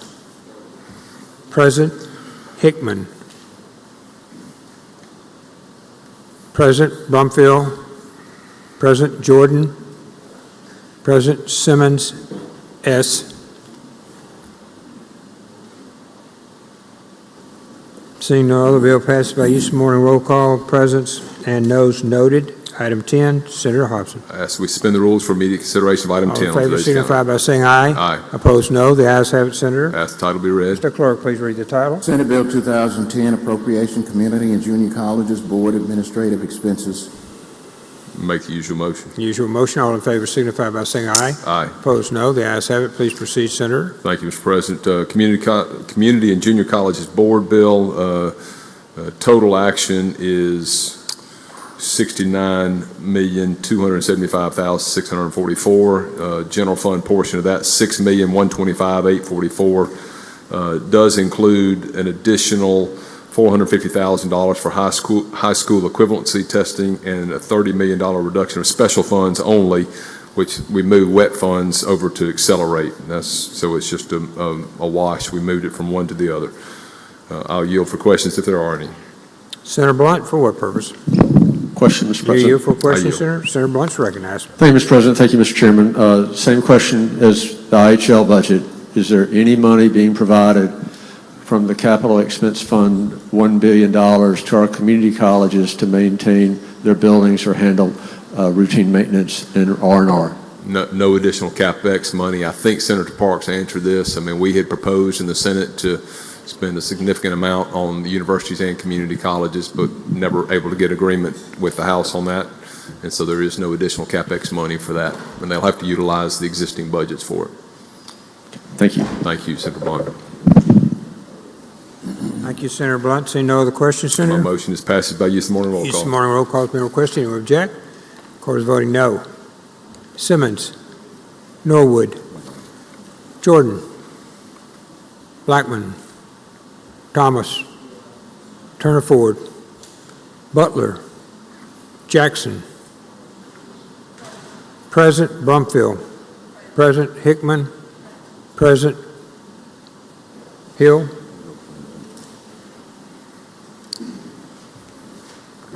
Seeing no, the bill passed by use of morning roll call. Presence and noes noted. 11. Senator Hobson. Move immediate consideration, suspend the rules for immediate consideration of item 11 on today's All in calendar. favor signify by saying aye. Aye. Opposed, no. The ayes have it. Please proceed. Ask the title be read. Mr. Clerk, please read the title. Senate Bill 2011 Appropriation Community and Junior Colleges Board Support for Community and Junior Colleges. Make the usual motion. Usual motion. All in favor signify by saying aye. Aye. Opposed, no. The ayes have it. Thank you. Final action on community and junior college support bill is $749,010,795. Of that amount, $227,653,510 of general funds. No other changes. I'll yield for questions. Questions on the bill? Seeing none. My motion is passage by use of morning roll call. Master morning roll call. Anyone object? Court is voting no. Norwood, no. Blackman, no. Turner Ford, no. Simmons, no. Thomas, no. Present, Hill. Present, Hickman. Jackson, no. Butler, no. Brumfield, no. Jordan, no.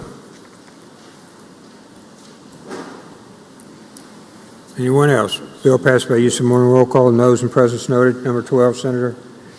Thank you. Ask that we suspend the rules for immediate consideration of item 12. All in favor signify by saying aye. Aye. Opposed, no. The ayes have it. Please Ask proceed. the title be read. Mr. Clerk. Senate Bill 2012 Appropriation Employment Security Department of. Make the usual motion. Senator makes the usual motion. All in favor signify by saying aye. Aye. Opposed, no. The ayes have it. Thank you, Mr. President. There are two portions to this bill for the Department of Employment Security. In one, we have an increase for some vacant funding of $3,048,406. This is all federal funds for that. In addition, as I referenced earlier, we got some changes on the accelerate portion, which included, besides, and again, on all these bills, let me just reiterate it again, all of them include the PERS to the extent that it applies, the health insurance increases, and the new language on the salaries. But this includes general funds of $300,000 for financial literacy. It includes, we eliminated the $600,000 for JMG, Jobs for Mississippi Graduates, and moved those to career coaches, moved that money over to career coaches. We took away one-time funding as it related to a financial and grant tracking system. That was $1 million. $400,000 for the Skills Foundation. I think that was a $50,000. Actually, no, I'm sorry. That was level funding. $75,000 for Save the Children. The $40 million from the WET funds from the Community College Board. That was $10 million plus the $30 million I mentioned earlier. And then there was a decrease for the Project Poppy Fund of $130,000, which is all special funds. So those are the changes to that bill, and I will yield for questions. Questions? Seeing none? Seeing none, my motion just passes by use of morning roll call. Morning roll call has been requested. Anyone object? Of course, voting no. Senator McCon, for what purpose, sir? I'd like to be recorded as not voting. Senator McCon, non-voting. Those voting no. Simmons, Norwood, Jackson, Butler, Jordan, Brumfield, present. Blackman, no. Thomas, no. Hickman, present. Anyone else? Anyone else? Bill passes by use of the morning roll call. Noes and presents noted. Senator Hobson. Thank you. I move that we suspend the rules for immediate consideration of item 13 on today's calendar. All in favor signify by saying aye. Aye. Opposed, no. The ayes have it. Please proceed, Senator. Ask the title be read. Mr. Clerk, please read the title. Senate Bill 2013 Appropriation Ethics Commission. Make the usual motion. Senator makes the usual motion. All in favor signify by saying aye. Opposed, no. The ayes have it. Please proceed, Senator. I ask you to recognize Senator Wiggins to explain. Senator Wiggins, you're recognized to explain. Thank you, Mr. Thank you, Mr. Chairman. Real simple. The Ethics Commission is LBR plus the health insurance increase, which is 252 over LBR. So with that, I'd be happy to answer any questions. Questions on the bill? Senator Rhodes? Senator Rhodes? They pressed your button, I think.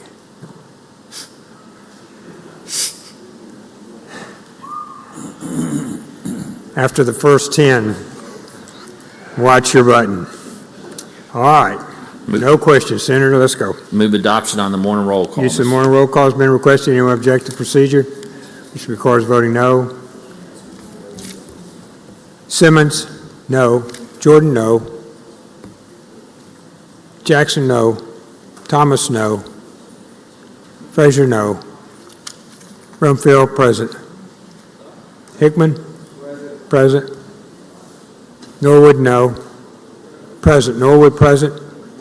Blackman, no.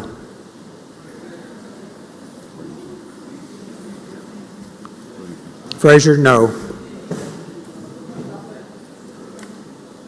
Butler, no. Butler is present, Mr. Clerk. Butler, present. Bill passes with noes noted and presents noted. 14, Senator. I ask we suspend the rules for immediate consideration of item 14. All in favor signify by saying aye. Aye. Opposed, no. The ayes have it. Please proceed, Senator Ask the Hobson. title be read.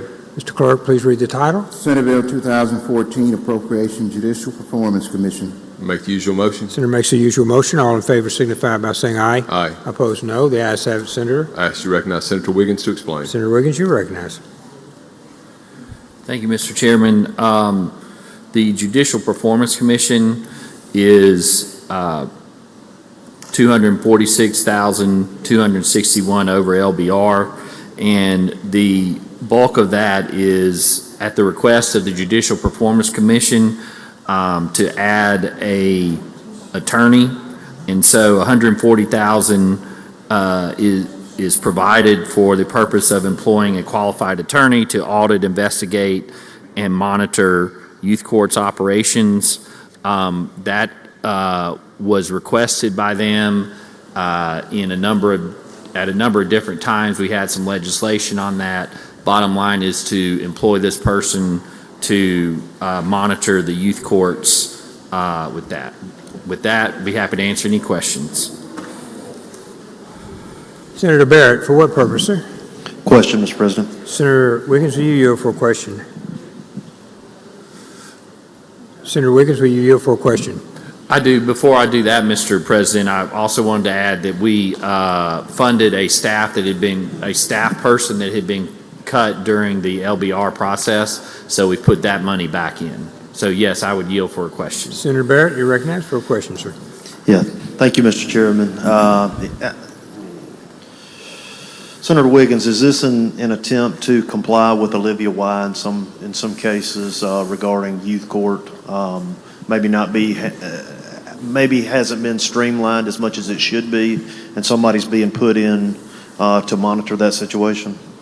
I don't know that was the specific request, but I can certainly tell you that will aid in complying with Olivia Y, and it is been a couple years that Judicial Performance has asked for this position, so that, as it was explained to me, we need some oversight of the youth courts. And I've been up here this whole session talking about such things, and this is one portion of that. And so with what we were trying to do and Judicial Performance is doing, we also, I think it was this year, we passed the bill that allowed Judicial Performance to have access to records in the youth court. So yes. Yeah. Well, I appreciate your work on this, and I think this is something certainly that needs to be done. I appreciate it. Thank you. Okay, seeing no further questions, Senator. Move adoption on the morning roll call, Mr. President. Senator suggests use morning roll call. Anyone object? Anyone wish to be recorded as voting no? Senator Norwood, Senator Simmons, Senator Blackman, Senator Thomas, Senator Butler, Senator Jackson, and Senator Frazier. And Senator Hickman. Senator Hickman is present. Senator Jordan is no. Rumfield is present. Anyone else? Seeing no others, please record all others present by use of a roll call. The bill's passed. Yeah. Okay, we'll go to item 15. Move that we suspend the rules for immediate consideration of item 15 on counter. Senator moves immediate consideration. All in favor say aye. Aye. All opposed no. The ayes have it. Ask the title be read. Please read title. Senate Bill 2015 Appropriation Public Safety Department of. Make the usual motion. Senator makes the usual motion. All in favor say aye. Aye. All opposed no. Ayes have it. Senator. I ask you to recognize Senator Wiggins to explain. Senator Wiggins, you're recognized to explain. Thank you, Mr. Chairman, Mr. President. This is Department of Public Safety. We had a lot of, as we normally do, work going on this one. The appropriation is $15,786,504 over LBR, and I'll explain the biggest portions of that. For a total of $285,730,756. A number of things that we did. There was a request for, we've been working on the headquarters, and we appropriated $587 million for furniture and parking lots for the agency's new headquarters building. Also, we did $2,500,000 to continue to address the forensic case backlogs. My understanding is with that, through the hard work of DPS, Commissioner Tyndall and his team, we will have worked through the backlogs that had been there for a number of years. And let me say that, over the last number of years, we've been working on that. And so if I understand it right, this appropriation will get us to basically having a zero backlog in that situation. We also did $50,000 to allow for the purchase of bulletproof vests for local law enforcement officers. They're able to use that money to draw down money and provide bulletproof vests for their officers. We also did $3.5 million for the driver service bureau to replace the driver license system. It is, as it was described to me, on its last leg. So we are continuing to fund that. And then we also did $1.1 million to provide it for a capital security platform. We also did $900,000 to help defray the expenses for detainees arrested within the CCID on that. So with that, I'd be happy to answer any questions, Mr. President. See no questions, Senator. My motion would be passage on the morning roll call. Senators move for passage based on the morning roll call. Anyone object? Anyone wish to be recorded as voting no? Senator Butler, Senator Norwood, Senator Simmons, Senator Thomas, Senator Blackman, Senator Frazier, Senator Jordan, and then present, Senator Brumfield, present, Senator Hickman, no, Senator Jackson. Anyone else? Seeing no others, please record all others present by the use of morning roll calls voting aye, and the bill has passed. Senator Hobson. I move that we suspend the rules for the immediate consideration of item 16 on today's calendar. Senator moves to suspend the rules for item 16. Any objection? All in favor say aye. Aye. All opposed no. Senator. Ask the title be read. Please read the title. Senate Bill 2016 Appropriation Mental Health Department of. Make the usual motion. Senator makes the usual motion. All in favor say aye. Aye. All opposed no. The ayes have it. Senator. Thank you, Mr. President. This is Department of Mental Health Bill. Final action is $722,701,946. The general fund portion, $257,779,194. This includes salaries. We created that new forensics unit out in Rankin County, and the salaries for the forensics unit to staff it fully was $2 million, general funds. We had an increase in the rate that was required to get our federal drawdown on ID, intellectual and ID/DD waiver slots, developmentally delayed waiver slots in the central office budget.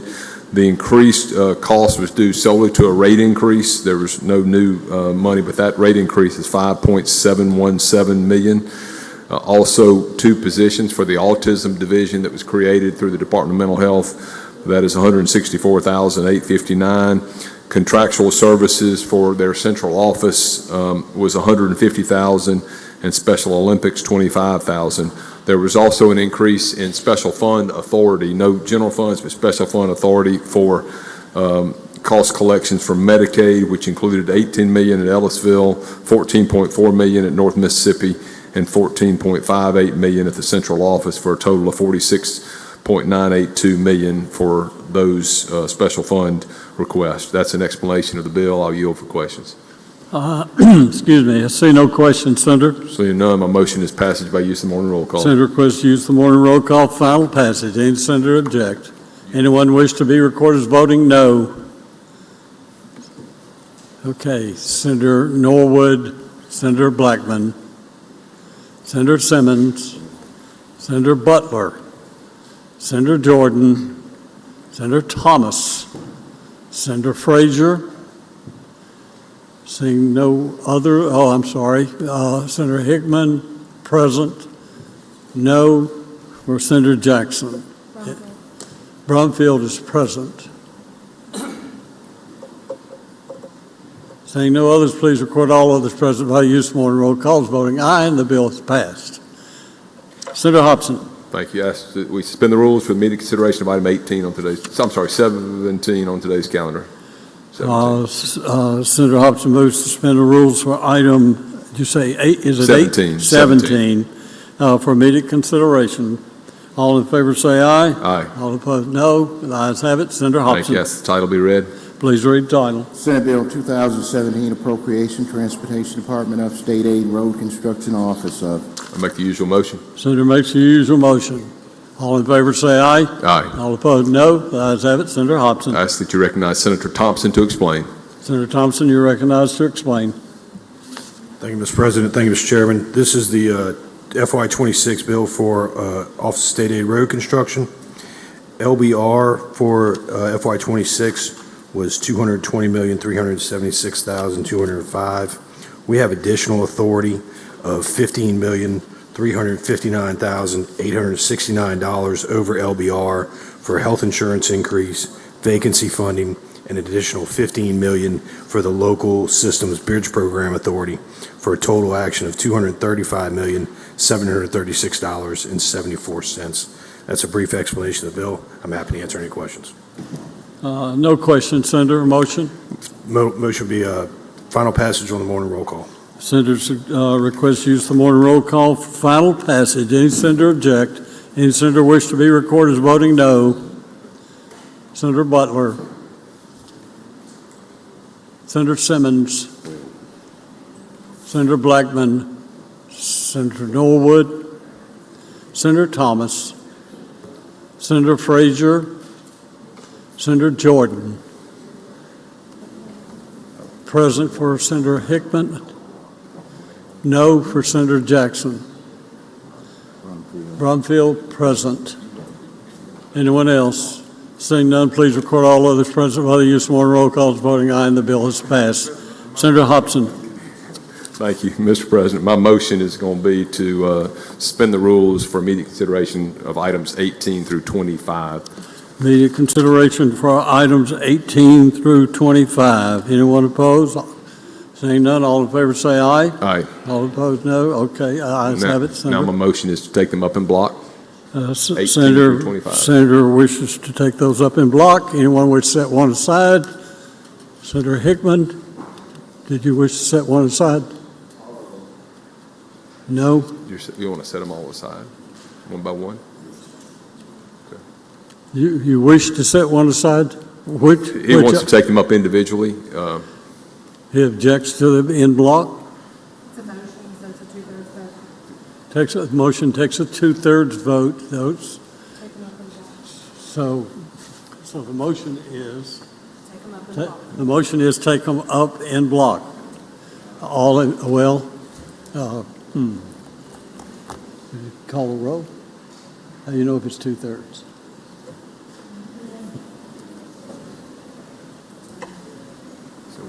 We're going to do this a little different. All those in favor of taking up in block, please stand.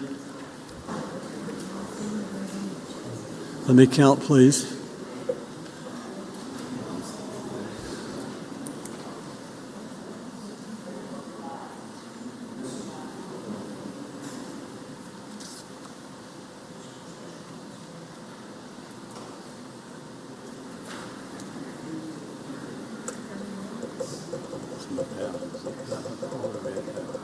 Okay, please be seated.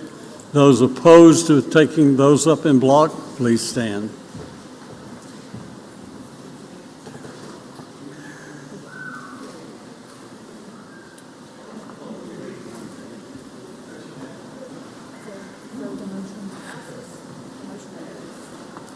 Okay, the motion passes. We'll take those up in block. Senator?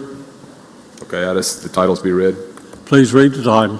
Senate Bill 2018 Appropriation Funeral Services Board, Senate Bill 2019 Appropriation Geologist Board of Registered Professional, Senate Bill 2020 Appropriation Council's Board of Examiners for Licensed Professional, Senate Bill 2021 Appropriation Accountancy Board of Public, Senate Bill 2022 Appropriation Contractors Board of, Senate Bill 2023 Appropriation Veterinary Examiners Board of, Senate Bill 2024 Appropriation Dental Examiners Board of, Senate Bill 2025 Appropriation Pharmacy Board of. Make the usual motion. Senator makes the usual motion. All in favor say aye. Aye. All opposed, nay. Ayes have it. Senator Hobson. Thank you, Mr. President. These are all special fund agencies, so no general funds in these bills, and there's no other language changes other than the items that we've discussed before as it relates to health insurance or PERS, et cetera. On the Board of Funeral Services, final actions, $330,227. On the Board of Registered Professional Geologists, final actions, $144,816. The Board of Licensed Professional Counselors, $378,795.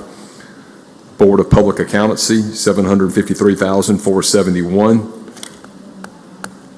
Board of Public Contractors, $4,319,483.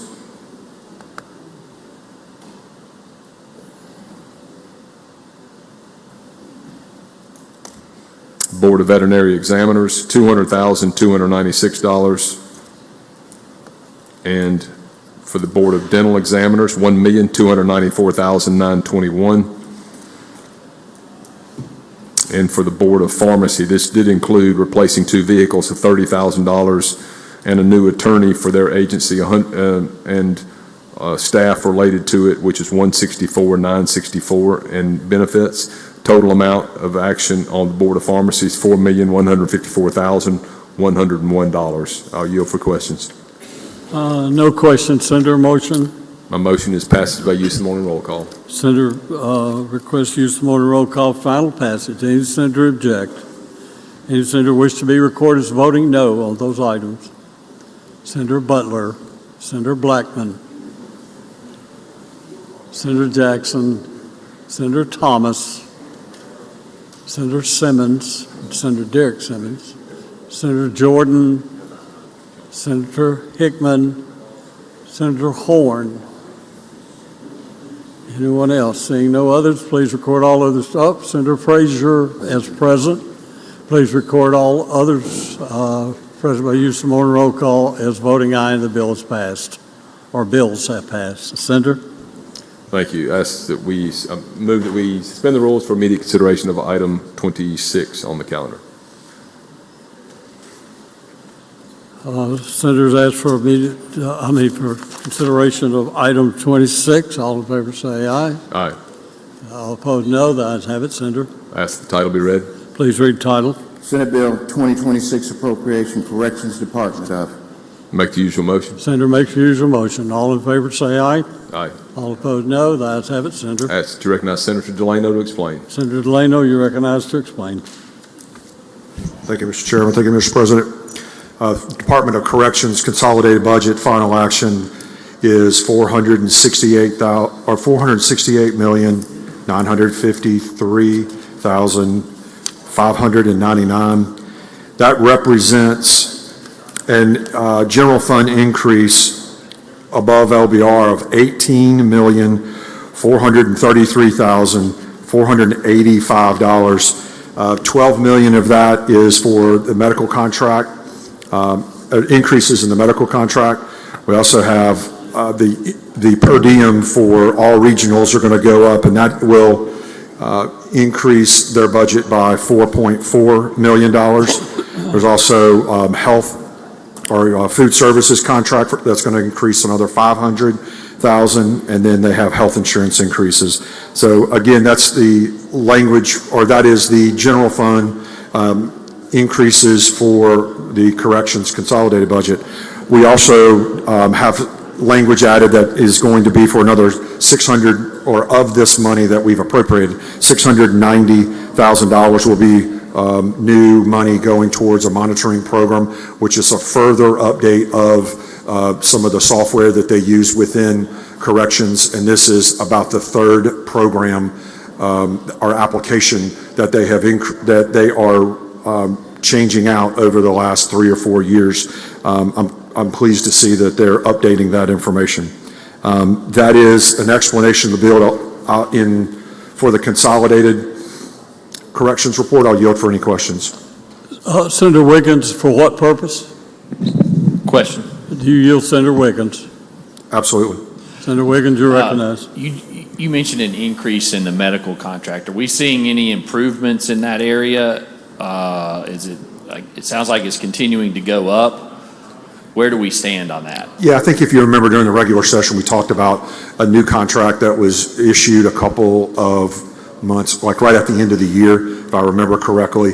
And we do have some performance measures that are in place. I have not spoken to the agency to see what those matrix look like as of right now, but it's my understanding that there are definitely some improvements, and we do have some clawbacks that will be able to go back to help fund any of the other deficiencies, or maybe I should say additional expenditures that will come out of that program. So we're looking at those closer than we probably have in the past. Yes, sir. The new contract does have a lot of additional reporting requirements. Also, there's a records management system that was included in that's electronic, whereas before they were still doing it by paper.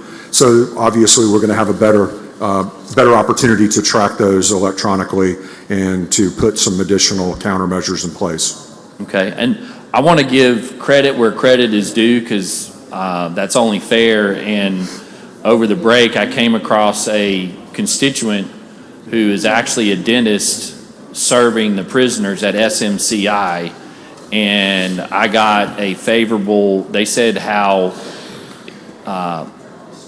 good working there was to treat those. I don't know if it's part of the same contract, but I know they're probably being paid via SMCI and Corrections, and appreciated how that was being handled. So I just wanted to give credit where credit was due on that. Well, thank you, Senator. Also, just to let you know, this new contract has some staffing requirements for each facility. That was a much better improvement for the quality of care and the services that were being handled at the individual jails, or at prisons. So that is a step in the right direction, but I do echo Do you your know if that dental is being paid through that contract, or is it something different? Sir, I apologize. I don't have the information on the dental. Okay, well, it's a good report, so that was good to hear. Thank you. Thank you. Okay, no further questions. Senator, a motion? Motion to be top sufficient. Whoa. Use the morning roll call. Use of the morning roll call for final passage. Senator requests use morning roll call for final passage. Any senator object? Any senator wish to be recorded as voting no? Senator Blackman, Senator Norwood, Senator Derek Simmons, Senator Thomas, Senator Horn, Senator Butler, Senator Jordan, and present for Senator Brumfield, no for Senator Jackson. Hickman is present. Frazier is no. Senator Teresa Simmons as present.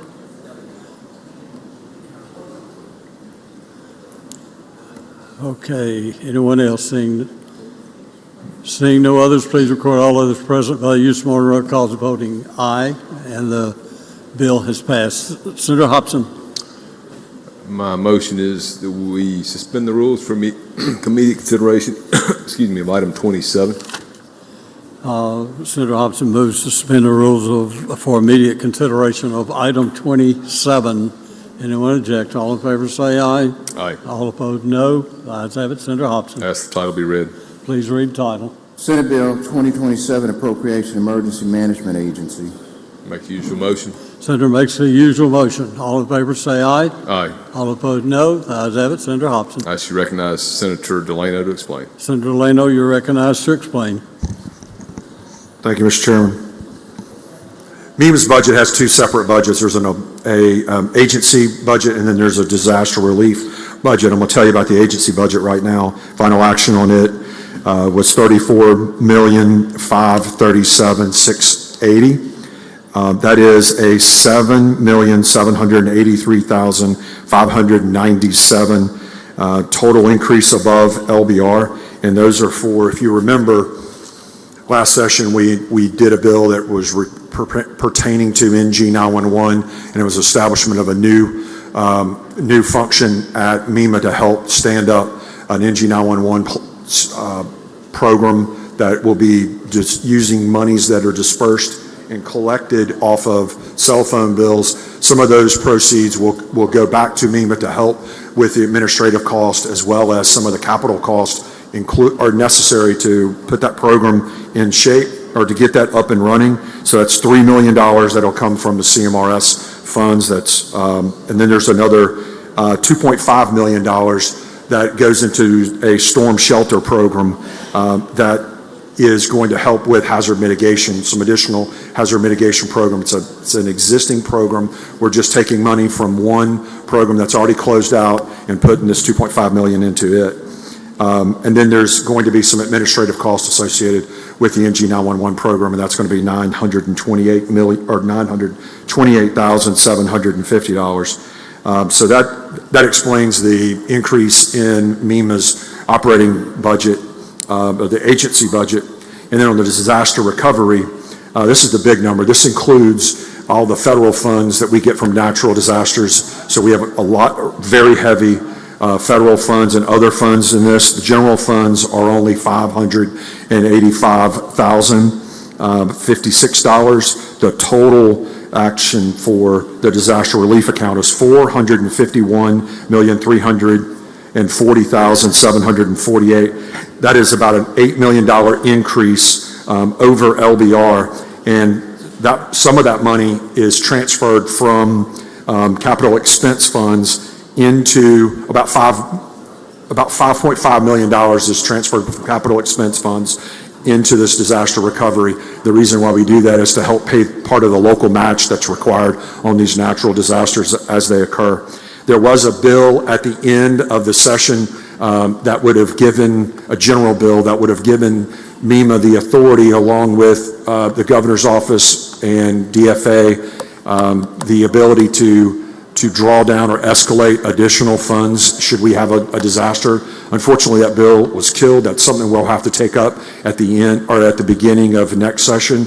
But as you hear news stories about the tornadoes and the different natural disasters that we've had around the state, I just want you to be able to know that we have funded additional dollars to help with those monies that are required for the local match component to put us in a better position to be able to handle and recover from natural disasters. That's a long-winded explanation, and I'll yield for any questions. See no questions. Senator, motion? The motion would be passage, use of the morning roll call. Senator requests use of the morning roll call for final passage. Any senator object? Anyone wish to be recorded as voting no? Senator Horn. Senator Dick Simmons. Senator Blackman. Senator Butler. Senator Frazier. Senator Thomas. Senator Norwood. Senator Jordan, and present, Senator Brumfield. Senator Hickman is no. Present. Okay. And, excuse me, Senator Jackson as no. Anyone else? Seeing no others, please record all others present by the use of morning roll calls voting aye, and the bill is passed. Senator Hobson. A motion is going to be suspend the rules for immediate consideration of items 28 through 30. 28 through 30. Senator Hobson moves to suspend the rules for immediate consideration on items 28 through 30. All in favor say aye. Aye. All opposed no. The ayes have it. Now my motion is to take them up in block. Motion is to take them up in block. Anyone wish to set one aside? Seeing none, all in favor of taking up in block say aye. Aye. All opposed, no. The ayes have it. Senator Hobson. I ask the titles be read. Please read the titles. Senate Bill 2028, Appropriation Agriculture and Commerce Department of. Senate Bill 2029, Appropriation Fair and Coliseum Commission Livestock Show. Senate Bill 2030, Appropriation Animal Health Board of. Make the usual motion. Senator makes the usual motion. All in favor say aye. Aye. All opposed, no. The ayes have it. Senator Hobson. I ask you to recognize Senator McCon to explain. Senator McCon, you're recognized to explain. Thank you, Mr. President. Thank you, Mr. Chairman. These are your ag budgets. We're going to start out with 2028. The Department of Ag and Commerce, Senate action is going to be total action of 29,540,519. Of that, you're going to find general support of $9,583,000. 88,715, which is an increase of 427,657. What that is there were some discussions back in session about some repairs that were needed out there around the fairgrounds. Those have been funded within this bill, and that's where your increases are going to come into play. You have some equine center, the Kirk Fort Equine Center had two major problems that had to be dealt with, and then some paving that happened out there. If you go on down to the Beaver Control Program, that's a flatline budget. 1.1 is what it's been the whole way through, so we're going to fund that at 1.1 again. County livestock shows is 2029. Livestock shows had been 251,540. That got a $15,000 bump for some increase on some prizes. So Senate action is going to be 266,540. Dixie National Livestock shows in place here. That's been a flat line, 1.2 again. It's going to be our action. The one that I'd like to speak a little bit more about is going to be our Board of Animal Health. As you know, there's several things invading our area right now, from the avian flu to a worm that's about 700 miles from here that's going to affect everything from our livestock to our pets. We're doing a little bit to bump them up. We're giving them about $145,932 over, putting them at total Senate action of $3,201,762. That's going to be very important. It's going to allow them to provide some additional equipment out there to start battling some of the avian flu stuff that's out there. And Mr. President, I would entertain questions at this time. Senator Younger, for what purpose? Friendly question. You yield, Senator Younger. Only since he's my friend. Senator Younger, you're recognized. Thank you there, Senator McCon. What about the wild hog program? The wild hog program is still within the budget of the Ag Commissioner. In this situation, we're not cutting anything of substance in that. So, you know, if it's still in there, it's going to be still available. Thank you. Okay, see no further questions. A motion, Senator. My motion would be. Oh, I'm sorry, we do have a question. Senator Hill. For a question, Senator Hill. You yield, Senator Hill, for a question. I do. Senator Hill. I was trying to thumb through here real quick, and maybe council can answer that question. Oh, never mind, I found it, so I don't have a question anymore. Wonderful. Thank you, Senator. I would make a motion at this time, Mr. President, before any more questions appear. I would move final passage of Senate Bill 2028, 2029, and 2030 by use of the morning roll call. Senator requests use of morning roll call, final passage. Any senator object? Any senator wish to be recorded as voting no? Thank you. Senator Butler, Senator Horn, Senator Norwood, Senator Derek Simmons, Senator Thomas, Senator Blackman, Senator Jordan, Senator Frazier, and Senator Jackson is voting no. Present for Senator Hickman and present for Senator Brumfield. Any others? Seeing no others, please record all others present by the use of morning roll call as voting aye, and the bill has passed. Senator Hobson. Thank you, Mr. President. I ask that we suspend the rules for immediate consideration of items 31, 32, and 33. Okay. Senator Hobson moves to suspend the rules for immediate consideration of items 31, 32, and 33. All in favor say aye. Aye. All opposed no. Ayes have it.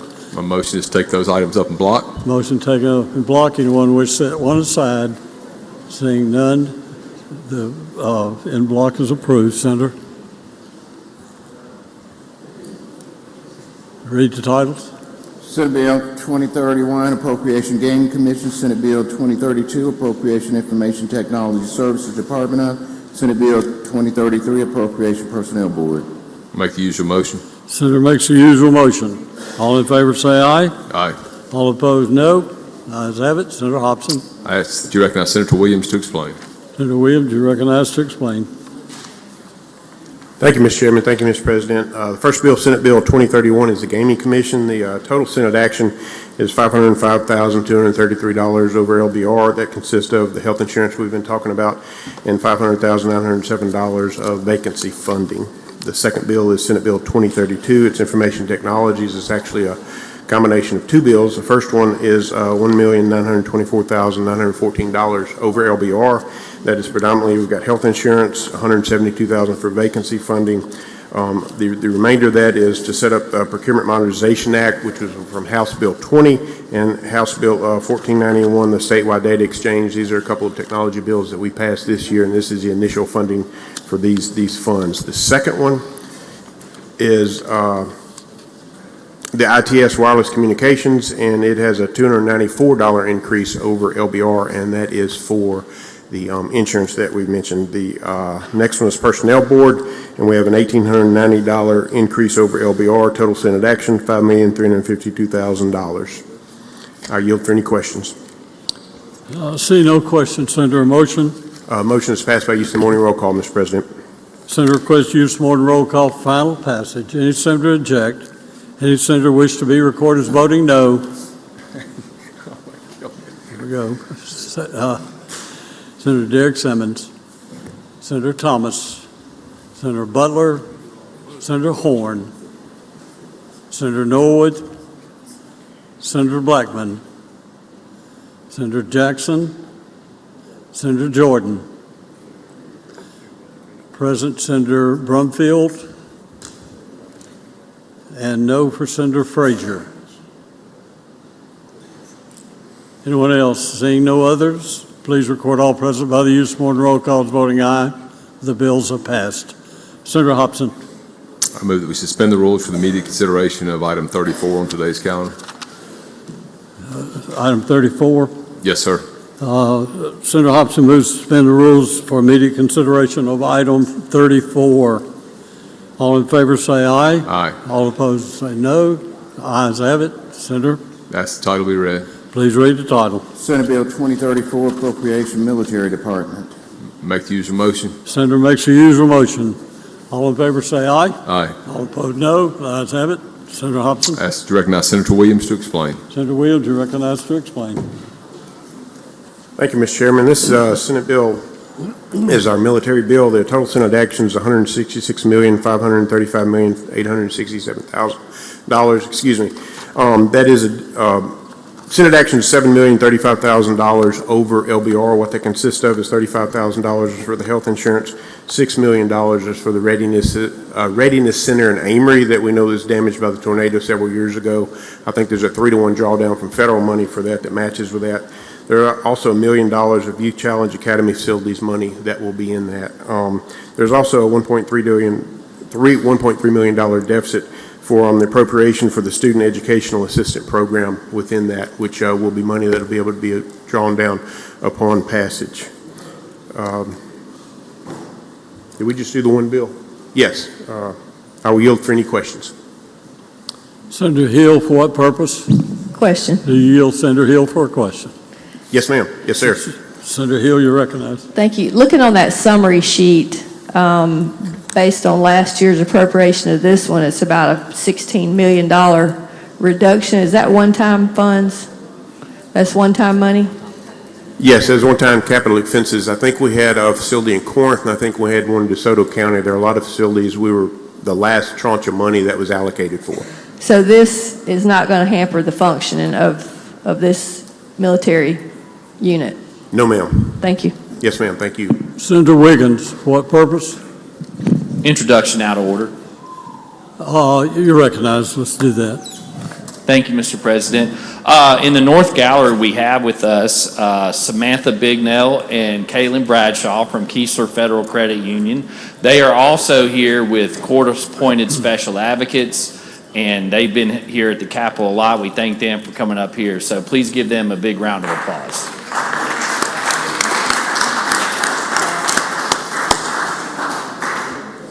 Okay, no further questions. Senator, motion. Yes, just a little more clarification. There are also some money allocated for the Meridian Readiness Center and some ARPA money. That's why it looks like such a great decrease, if you will.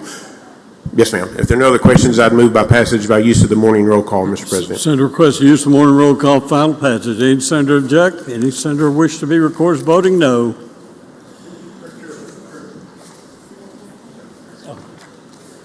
Senator, no. Senator Derek Simmons, Senator Thomas, Senator Butler, Senator Horn, Senator Norwood, Senator Blackman, Senator Frazier, Senator Jackson, Senator Jordan, Senator Turner Ford, Brumfield as present.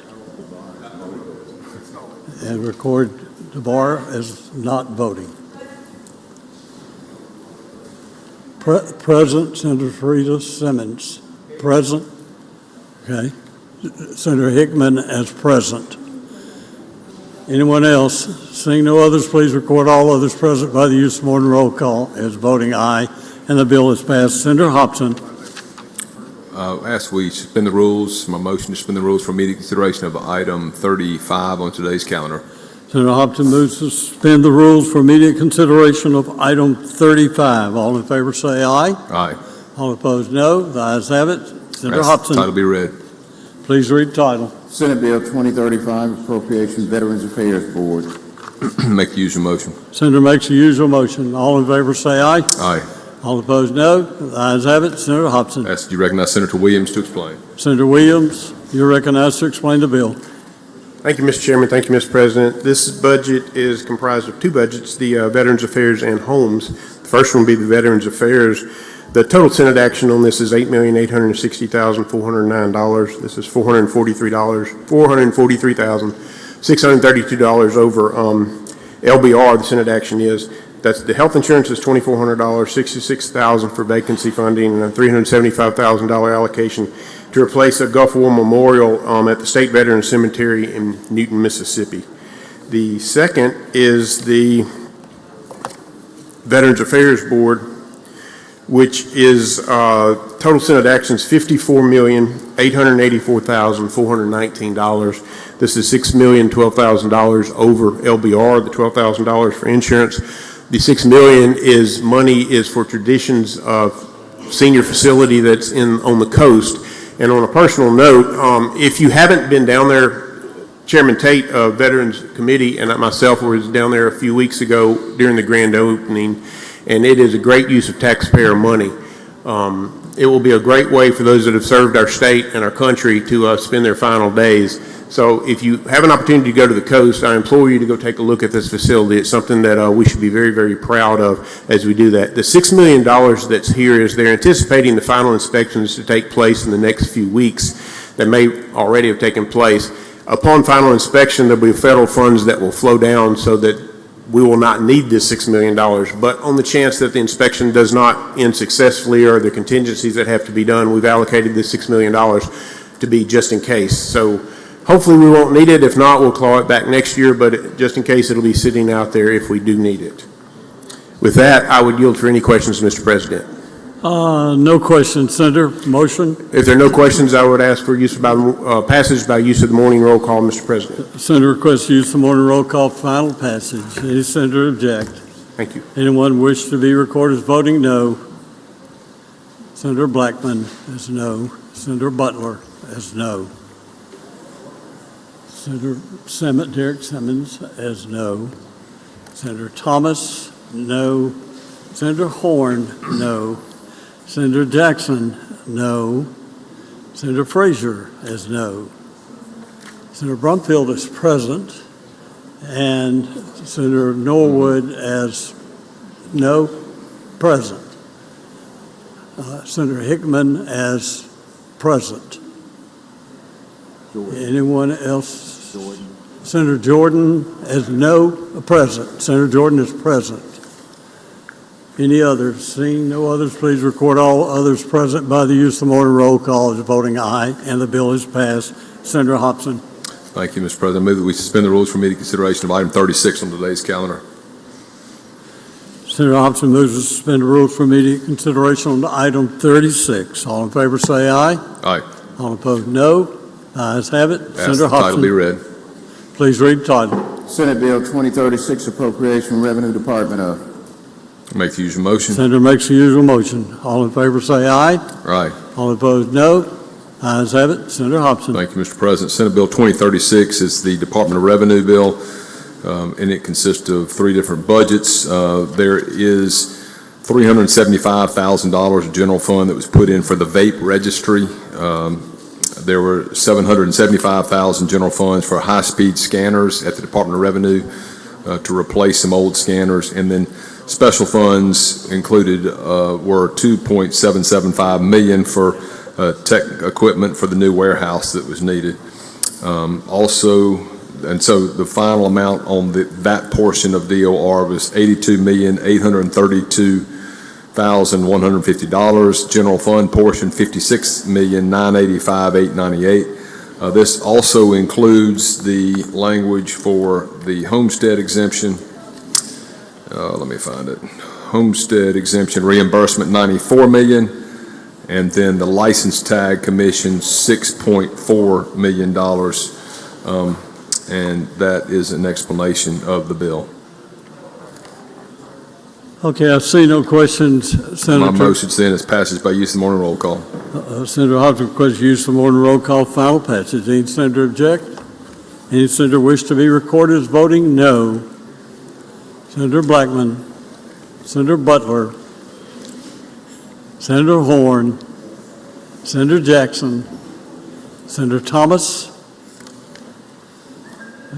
present for Brumfield, Senator Brumfield, no for Senator Frazier, present for Senator Hickman. Senator Norwood is present, or no? No for Senator Norwood. Senator Derek Simmons, no.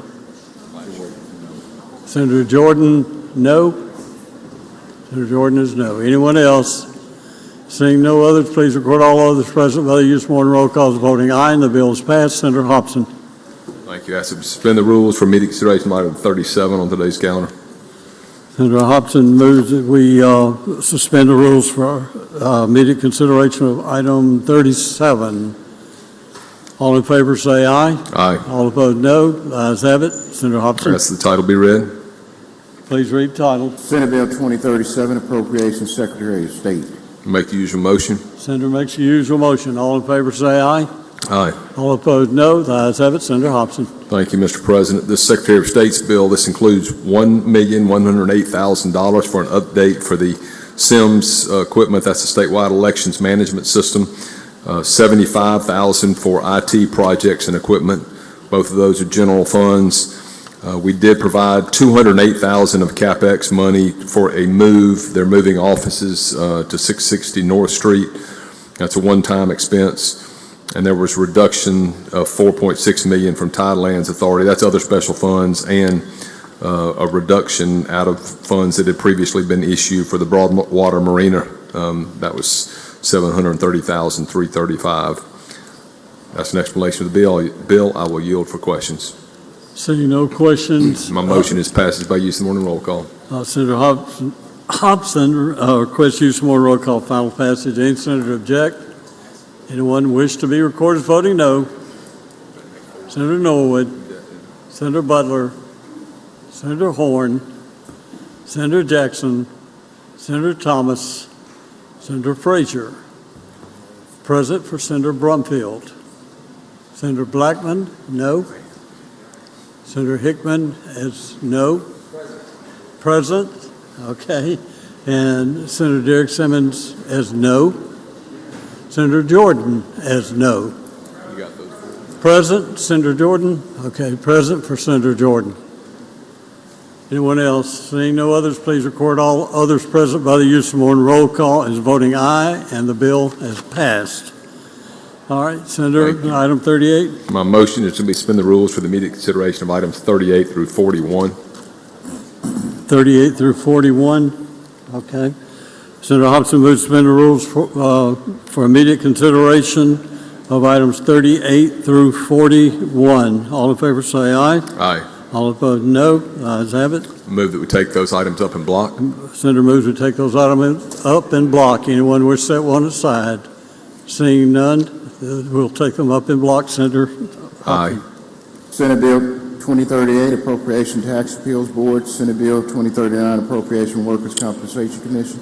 Senate Bill 2040, Appropriation Treasurer's Office. Senate Bill 2041, Appropriation Debt Service General Obligation. Senator Hobson. Usual motion. Senator makes the usual motion. All in favor say aye. Aye. All opposed, no. The ayes have it. Usual motion is adopted. Senator Hobson. Thank you, Mr. President. Board of Tax Appeals, final action, $666,936. That's all general funds. The Workers' Comp Commission, $6,189,999. Of that, $6,164,999 is general funds. This also included $51,000 for database maintenance that they needed at the Workers' Comp Commission, general funds. Treasurer's Office, $6,808,433. All of that is special funds. It did include a recurring special fund amount of $151,16 for unclaimed property data match project. And finally, the debt service amount is $481,135. And that is, out of that amount, $421,865,135 is general funds. I'll yield for questions. No question, Senator. My motion is passage by use of morning roll call. Senator Hobson requests use of morning roll call for final passage. Any senator object? Any senator wish to be recorded as voting no? Senator Blackman. Senator Horn. Senator Jackson. Senator Butler. Senator Thomas. Senator Norwood. Senator Frazier. Senator Derek Simmons. Senator Norwood as no. Senator Jordan as no. Anyone else? Senator Hickman as present. Yeah, we got it. Anyone else? Seeing no others, please record all others present by the use of morning roll call as voting aye, and the bill has passed. Senator Hobson. Ready for me, Mr. President? Yes, sir. A motion is to suspend the rules for immediate consideration of item 42 on today's calendar. Senator Hobson moves to suspend the rules for immediate consideration, item 42. All in favor say aye. All opposed, no. The ayes have it. Senator Hobson. Thank you. Move that, or I ask that the title be read. Please read the title. Senate Bill 2042, Appropriation Audit Department of. Make the usual motion. Senator makes the usual motion. All in favor say aye. All Aye. opposed, no. The ayes have it. Senator Hobson. Thank you, Mr. President. This is the state audit budget. This includes reductions as requested for salaries, travel, contractual, and commodities, $725,252. Final amount is $13,324,666. The general fund portion, $8,149,947. This does include language that was agreed upon by both sides that would be allow escalation authority only up to $400,000. Escalation of federal funds not to exceed $400,000. I'll yield for questions. Senator Hill, for what purpose? I do have a question. Do you yield, Senator Hill? I do yield. Senator Hill, you're recognized. Sometimes when you're not close to that microphone, I can't hear what you're saying. I'm looking at where you just mentioned capping the escalation authority at $400,000. Can you explain that? There was discussions about how much money. Obviously, if you recall during the session, discussion of how much money could be escalated to be used for various projects, and some debate on which funds would be used. So I think I know in the discussions with the House, after discussing it for a while, that felt like $400,000 was sufficient to be able to draw down federal funds to be able to utilize for various purposes within the agency. And there was probably no need for any more money than that for the auditor to have. So is there any other agency that you capped the escalation authority? We've done it before, yeah. I'm sorry? We've done that before many times. But I mean now, Done it. in this budget. I don't remember, Senator Hill.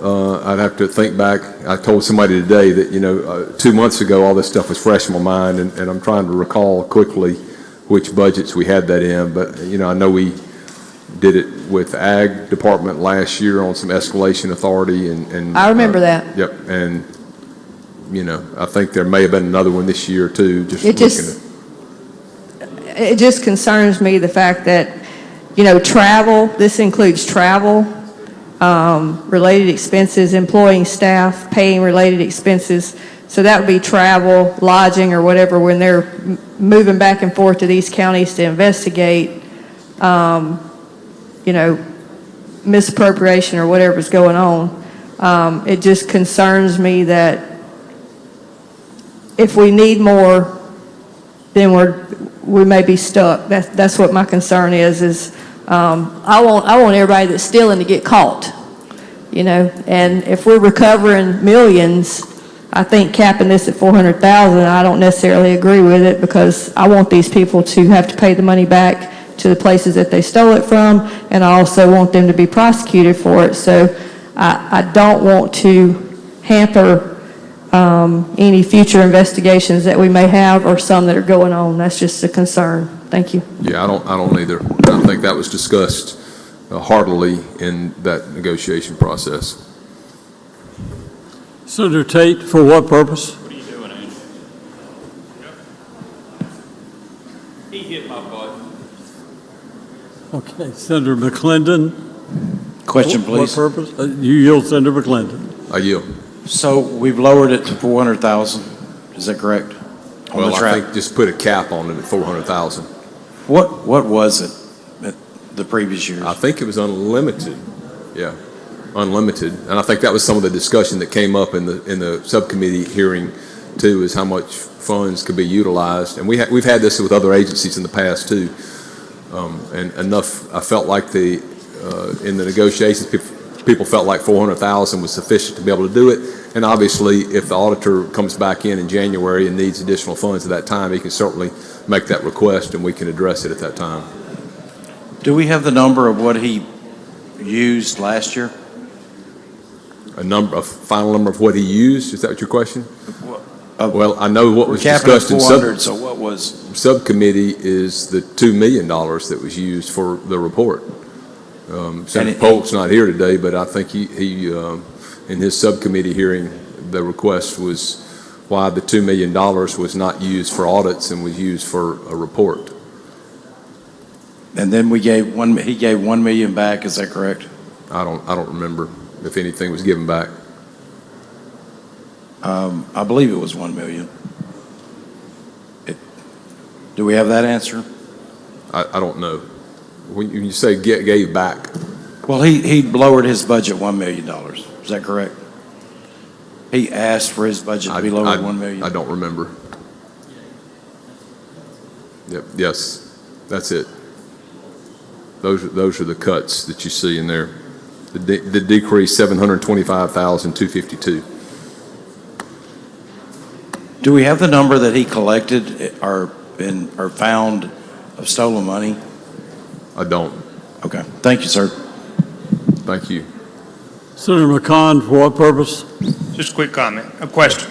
Yes, sir. You yield. Mr. Chairman, we got about six months left in this calendar year before we're back over here. Is that right? Correct. So a lot of the things that we're doing right here, we're doing with the expectation and the hope that maybe that we don't see the dim times that we're currently seeing headed this way.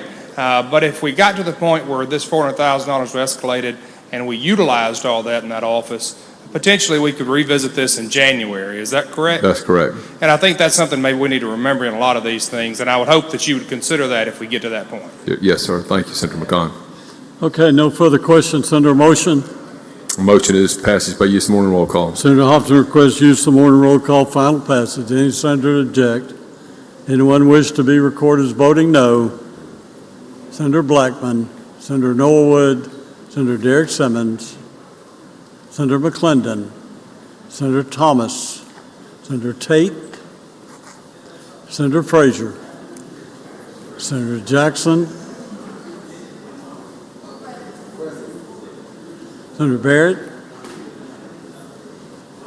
down. Okay, Senator Hickman, present. Okay, Senator Horn, no. Senator Butler, no. Senator Horn, yeah, I called your name. Senator Jordan, no. Senator Hill is no. Present. Okay. Any others? Seeing no others, please record all others present by the use of the morning roll call, and the bill is passed. All right, Senator Hobson. Thank you, Mr. President. We suspend the rules for immediate consideration of item 43 on today's calendar. Senator Hobson moves to suspend the rules for immediate consideration on item 43. All in favor say aye. Aye. All opposed, no. The ayes have it. Senator Hobson. Ask the title be read. Please read the title. Senate Bill 2043, Appropriation, Banking and Consumer Finance Department. Make the usual motion. Senator makes the usual motion. All in favor say aye. Aye. All opposed, no. The ayes have it. Senator Hobson. Thank you, Mr. President. The final action on the Department of Banking and Consumer Finance is $12,505,269. This is all special funds. It does include the travel increase of $63,000. They've got more state chartered banks now, and they're having to travel more to monitor those banks. And also they received a settlement in their favor of $300,000, so authorizing them to accept that $300,000 for that civil penalty settlement. I'll yield for questions. See no questions, Senator. If none, I move for passage by use of the morning roll call. Senator Hobson requests use of morning roll call, final passage. Any senator object? Anyone wish to be recorded as voting no? Senator Blackman, Senator Derek Simmons, Senator Thomas, Senator Horn, Senator Frazier, Senator Jordan, Senator Turner Ford, Senator Brumfield as present, Senator Hickman is present. Yeah, Senator Horn, we have you. No. Senator Horn. Yeah. Okay, Senator Butler is no.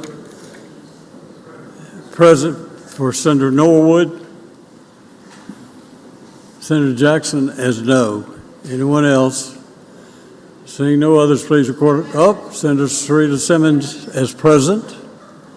Anyone else? Seeing no others, please record all others present by the use of morning roll calls. Voting aye, and the bill is passed. Senator Hobson. Thank you, Mr. President. I move that we suspend the rules for immediate consideration of item 44 on today's calendar. Senator Hobson moves to suspend the rules for immediate consideration on item 44. All in favor say aye. Aye. All opposed, no. The ayes have it. Senator Hobson. Make the usual motion. I'm sorry, ask the title be read. Yeah. Please read the title. Senate Bill 2044, Appropriation, Finance and Administration Department. Make the usual motion. Senator makes the usual motion. All in favor say aye. Aye. All opposed, no. The ayes have it. Senator Hobson. Thank you, Mr. President. This is the Department of Finance Administration bill, and it consists of several parts, so bear with me for just a minute. The general bill portion, the main portion of the bill, is $113,321,113. Of that, $38,038,320 is general funds. This includes $350,000 to assist with utilities and services in our various state budgets, in addition to what they are getting already. This also includes $5 million towards the cloud storage for the MAGIC system, our state computer system, to help beef it up, and that is capital expense money. It includes $2.25 million for the semi-quincentennial America 250 Celebration Fund. It includes $800,000 for local improvement projects fund. That includes $13 million for the land improvement fund. This is the same money, just to be clear, that 2 years ago was sent to Wildlife, Fisheries, and Parks. That bill was vetoed. Then it was sent over to Secretary of State's office, again vetoed, and it's now been told, or at least my understanding is, that if it's in DFA from the governor's office, that would be okay. And that also includes $5 million for a children's museum, and that's special funds for those last two. This includes language in the bill that out of the funds, there was a fire insurance settlement related to Mississippi Delta Community College Bookstore. So there was $310,362 that could be utilized for that. And let me make sure I get through all these. The Richland project, I was asked about that earlier, in Marshall County.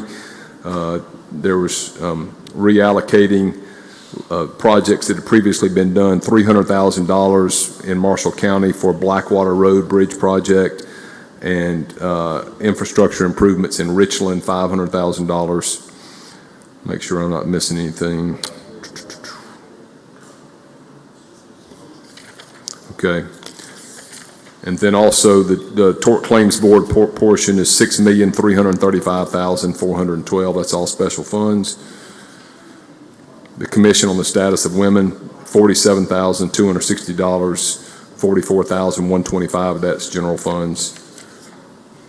State property insurance, $23,466,713, all of that's general funds. Mississippi Home Corp, $1,810,227, all of that's general funds. Broadband, BEAM, broadband expansion and accessibility of Mississippi, $176,347,972. Of that amount, $433,500 is general funds. And then for the capital projects, $310,362, which is the Mississippi Delta settlement. So that's an explanation of the DFA bill. Okay, Senator McMahon, what purpose? I rise for a couple of questions. You yield, Senator McMahon. I yield, yes, sir. Yes, Senator McMahon, you're recognized. Thank you, Mr. Chairman. Thank you, Mr. President. So I was going over this bill. I have a copy of it, and I was not able to locate the what lines dealing with the Mississippi Home Corp. And here's the reason I'm asking the question. It was the will of the legislature this year that we created a property. I can barely hear you, Senator. Can you hear me now, sir? Better. I can hear you now. It was the will of the legislature to create a property cleanup fund this year that we passed, and we asked Home Corp to set up that grant program. And what it deals with is specifically, it deals with dilapidated property that's being held by the Secretary of State's office, and I wanted to identify and be sure that that fund was set up properly in this bill. I think we tried, but it didn't happen, if I remember. Yeah, we tried, but it did not happen. When you say it didn't happen, we didn't put any money, the account is established, but we didn't fund it? Yeah, just in negotiations, it didn't get across the finish line. I'm sorry to hear that, because, I mean, it passed the House and the Senate there was very few dissenting votes in here, Senator, but yeah, leadership on each end, y'all could not come to terms of $1 million. You couldn't find $1 million to put into that account? Well, as I've kind of alluded to throughout the day, there were a lot of things that I didn't get to and didn't get in the budget that I certainly wanted in the budget, Senator, and this is one of them. So they're just some of those things. You just don't get everything you want. In fact, in some cases, you don't get a lot of what you want. And this year, unfortunately, there are a lot of things in there I'd like to see in the budget that are not in there. But we'd reached a point where negotiations were going nowhere fast, as they say. Okay, but we did establish a fund. But in a few months, we'll be back. Perhaps you'll help me find the funds to put in there. Yeah, surely we'll try. Yes, sir. Okay. All right, thank you for taking my questions. Thank you, Senator McMahon. Senator Wiggins, for what purpose? Friendly question. You yield, Senator Wiggins. Yes, sir. Senator Wiggins, you're recognized. Thank you, Mr. Chairman. So kind of along that lines, there's no new project in this bill. The only new project in this bill would be that Children's Museum Fund. Right. Okay. We like the children. But that's, okay, so that's the only new thing that we would think of as new expense. Well, I mean, I mentioned too, you talk about project, but I mentioned, we had money through the agency for our computer system, state computer system, for the cloud storage, and we also had the semi-quincentennial, the 250-year celebration project. Again, those things were agreed upon before we left back in March. And they're state, core function, state function type of things, not like in an individual district or anything like that? Well, this question's been asked of me on the Children's Museum. I think Senator Michelle or Senator Blunt has a bill that's coming later. I don't know whose bill it is, but it's coming later on, Senator Michelle, that deals with that. That is a state-owned property. That is a state property, but if that's what you're alluding to, yeah. Okay, thank you. Thank you. Senator Hill, what purpose? Question. You yield, Senator yield. Hill. Senator Hill, you recognize. Thank you, Mr. Chairman. On line 572 on section 31, where it says of the funds appropriated in section 2, 800,000 shall be derived out of the 2024 local projects fund to the credit of the DFA. So that money's just being moved from one fund to another in DFA, and it's for two projects, a Marshall County Correct. Blackwater Road Bridge project, and then another one. Yes, those are two projects that have been, appropriations have been made for other projects, and they were So switched those projects had already been named and deleted. in 2024? Those projects had those projects already been named in the local projects in 2024? I think, yeah. They were named, deleted, and then reallocated here. Okay, so why were they deleted? Well, I know in Richland, there was a proposal to build a bridge over I-49 for safety purposes, and it turned out that the money could not, it was just going to be way more expensive than I think, at least that's what I'm told, way more expensive than they ever thought it possible. And instead, the money, they have flood control issues there that they also needed money for. So rather than putting money to a project that would probably never happen, it was decided to move it to a project where they could utilize the money for some of their flood control So this was problems. the same amount of money? Same amount of money, right. They No- just changed no- the language to something appropriate? Correct. Okay. No new money. No new Okay, money. thank you. Thank you. Senator Horn, for what purpose? Question. You yield, Senator Horn. I yield. Senator Horn, you recognize. Thank you, Mr. President. Thank you, Mr. Chairman. Senator Hobson, I heard you mention something about $5 million for the Children's Museum. Yes, sir. And I also understand that there's a general bill that creates a fund for that money to be expended. Yes. And there's also a fund, and I think it's Senate Bill 2050. I think so. Yeah, I think that's right, Senator. That would also create a fund for the state park at La Flores Bluff. Is it, and that I've been hearing the number 13 million for that effort. Is that also in this bill?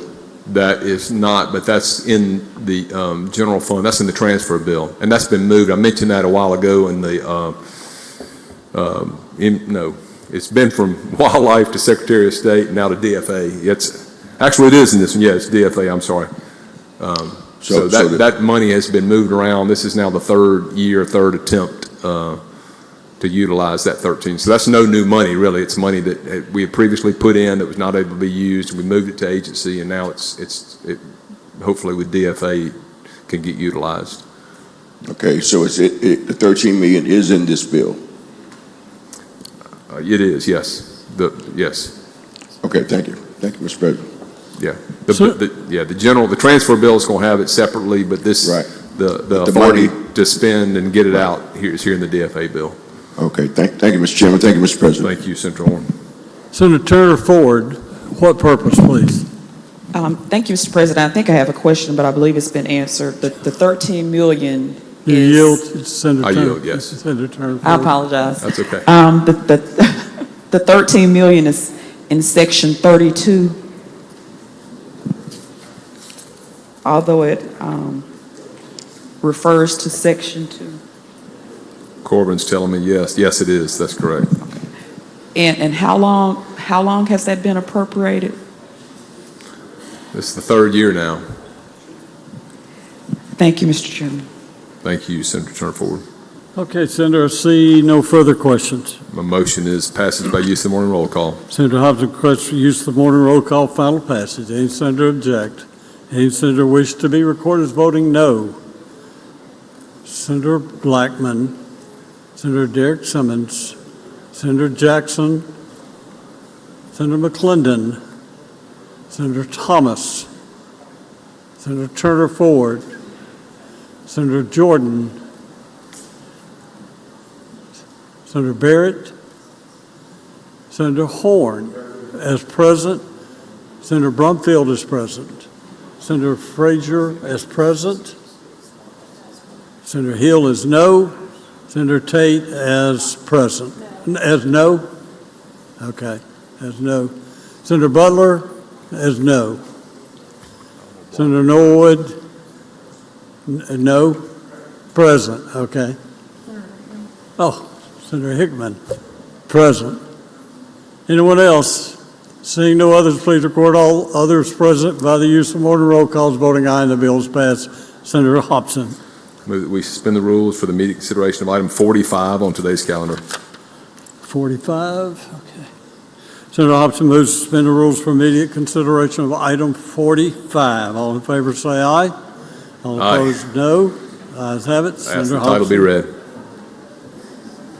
Please read the title. Senate Bill 2045, Appropriation, Governor's Office and Mansion.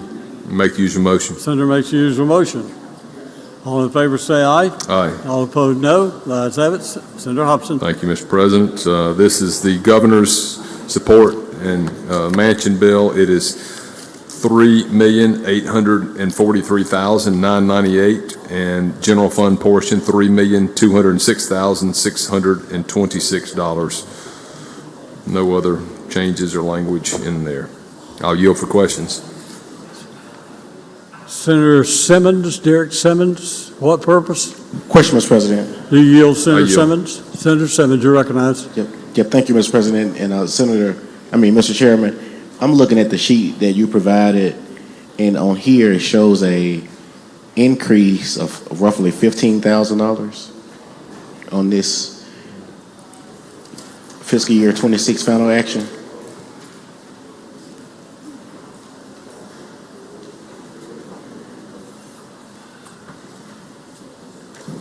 Yeah, that's, let me see what the change is, Senator, real quickly. Bear with me.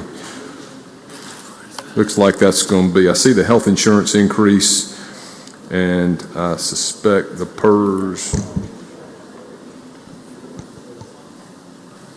Yeah, I know. I see that. That's what he's at. You're asking about the 15,000 from FY 25 to 26? Yes, sir. Yeah. PERS and health insurance. Okay. That's it. Thank you, Mr. Chairman. Thank you, Senator. See no further questions. Motion Senator? is passes by use of morning roll call. Senator suggests use of morning roll call, final passage. Anyone object? Anyone wish to be recorded as voting no? Senator Derek Simmons, Senator John Horn, Senator Blackman, Senator Thomas, Senator Norwood, Senator Jordan, Senator Frazier, Senator Butler. Anyone else? Seeing no others? Present for Senator Hickman. Anyone else? Please record all others present by use of morning roll call as voting aye, and the bill has passed. Senator Hobson. Thank you. I move that we suspend the rules for immediate consideration of item 46 on today's calendar. Senator Hobson moves we suspend the rules for immediate consideration on item 46. All in favor say aye. Aye. All opposed no. The ayes have it. Senator Hobson. I ask the title be read. Please read the title. Senate Bill 2046, Appropriation Development Authority, Mississippi. I make the usual motion. Senator makes the usual motion. All in favor say aye. Aye. All opposed no. The ayes have it. Senator Hobson. Thank you, Mr. President. The MDA budget, which includes the Tennessee Tom Bigby Waterway Development Authority, is final action on the main budget's $322,305,896. The general fund portion, $22,743,323. This does include some new a new 15 head count. The governor had requested full-time and part-time, and some that was $937,311. It includes some contractual marketing additions of general funds, $880,000, and that includes some additional travel for Innovate, $17,000, get general funds. Total increase over LBR is $1,841,115. And then the 10 Tom Waterway Development Authority, final action 565, 369. General fund portion, $252,069. I'll yield for questions if there are any. Senator McMahon, for what purpose? A question of the chairman. You yield? I yield. Thank you, Mr. President. Thank you, Mr. Chairman. Senator, again, this sort of goes back to what I was saying earlier. This is a different bucket. There's a small municipalities grant program with MDA, and it's not been funded for the last, I think it's 3 years. Were any funds appropriated for that particular grant program this year? No additional funds, no, sir. So the fund exists, but this will be the third year that we will not place any money in there for small municipality grants. That's correct. And this budget has some things that have been in there previously that are not in there, that have been in prior years too, that are not in the bill, that were pulled out, one-time funds that were gone. That particular grant was different than the other bucket I was talking about earlier, because this one is for municipalities under 10,000 people. And a lot of times a grant of $10,000, $20,000, $30,000 is a tremendous amount of money to a small municipalities that have budgets of less than $900,000. So I'm disappointed. I'm very disappointed that, once again, that the municipalities across this state, the 300 cities that make up this great state, are not going to be, we're not going to have a funding for these grants. So I hope this is something you'll help me with next year, Senator. I understand, and as I said earlier, I've got a lot of disappointments in here too, Senator. Thank you. Yeah, well, we've got MML coming up, and it's going to be difficult to face those 300 mayors and the boards across the state and share with them, that we did not fund either of these buckets of money. Let me say this, though. When you bring that up, we've put, I'm not trying to give you a defense, but we've put more money to municipalities and counties and localities probably in the history of this state the last 3 years or so. And while certainly there's some things, like I said, I don't like, I want to be very clear that there's never been more money sent to municipalities and counties and locals than they've ever gotten in the last 3 years. And you've been a part of that, and everybody in here, to make sure that we've put a lot of money into a lot of projects around this state. And in fact, there's so much going on that there's a lot of, Lieutenant Governor and I talked about this earlier, there's a lot of money that hadn't even been spent yet that has been sent to counties and cities because there's just so much going on that they're having a hard time keeping up with the construction. So while there are some things that I'm not crazy about, and I said this earlier, that nobody's going to get everything they want, and there are a lot of things that I would like to have been in this budget that are not in there, but I know, it's tough at times, but I think there have been a lot of opportunities for cities and counties, and I'm proud of that. I'm proud that we've been able to help out the last few years. It just didn't work out this year. Yeah, I appreciate it. Thank you. Thank you, Senator McMahon. Senator Turner, for what purpose? Question? You yield? I yield. Senator Turner, you're recognized. Thank you, Mr. President. Thank you, Mr. Chairman. In your explanation, you mentioned there will be 15, there was a head count at the governor's request. Yes. Where will they be A lot of that's, MDA has taken some headcount cuts over the last several years, and I think, the governor, in speaking with him, I know they've had a lot of activity, which is a wonderful thing for Mississippi. We're glad, a lot of activity on trying to get businesses to locate here, promote economic development and opportunities like that, and I'm grateful to the governor and his staff and MDA for what they have done there. But this is an effort to keep that momentum going and make sure we've got personnel in place, as he described, that he needs to be able to handle certain things that were getting difficult to handle because they didn't have enough people to do it. So I'm very hopeful that this is going to keep yielding good results that we've been getting on economic development. Do we anticipate that those new hires will be stationed here in Jackson, or will they be in field offices? Has that been determined? I don't know, Senator. I don't know if we know that.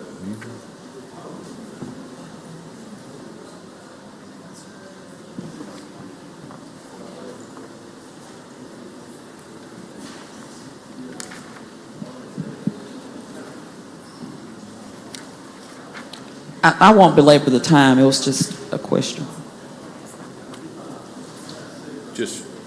Just for your information on the new headcounts, 14 are going to be economic development, 1 is graphic design and promotion, 1 is research and data, and 2 accounting, 1 is an application development and support.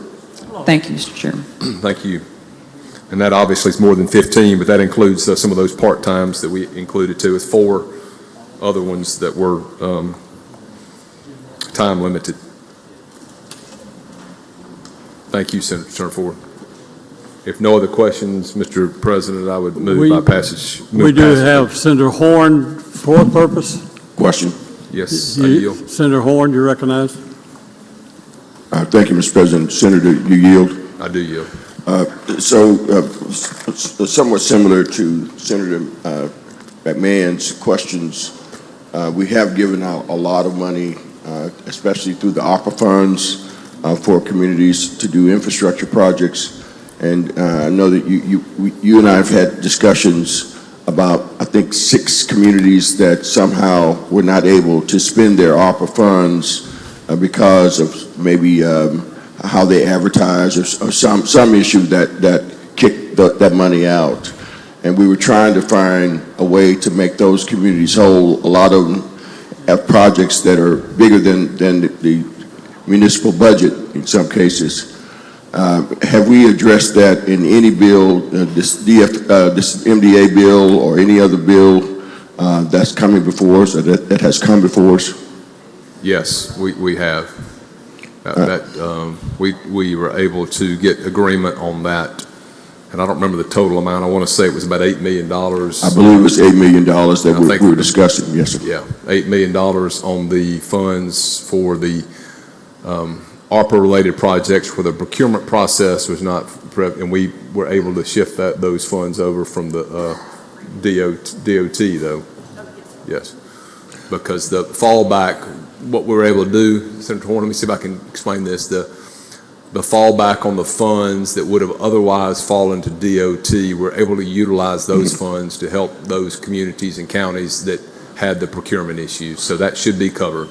So is that reflected in the MDOT budget, or is it in some other budget? I think. Hold on one second, Senator.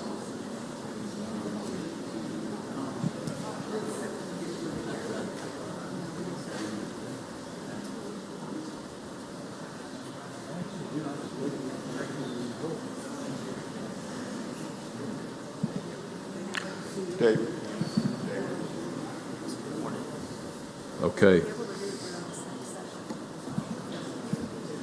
One little bit, won't be too late. Did they? Bear with me, Senator Horn. I mean, some of these discussions were had 2 months ago, and I want to make sure we've got this right.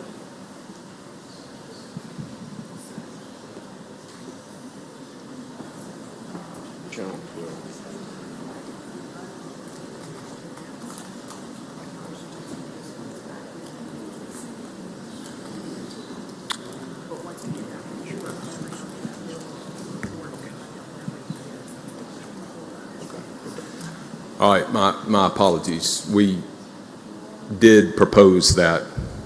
Apparently, it was not agreed. I thought we had agreement on that, and but what we talked about doing is what I said, and that is taking the funds that were otherwise going to lapse to DOT and utilize those for the communities and counties. But apparently, I thought a few days ago we said that was covered. Apparently, it was not covered. And again, this is the difficulty of dealing with a budget session when you're away from here for a while. But we did just speak about hopefully we can get some of those funds that lapse to DOT and get those back to those communities. But that is not, I'm wrong, I'm wrong, Senator, and I apologize. That is not in the budget immediately.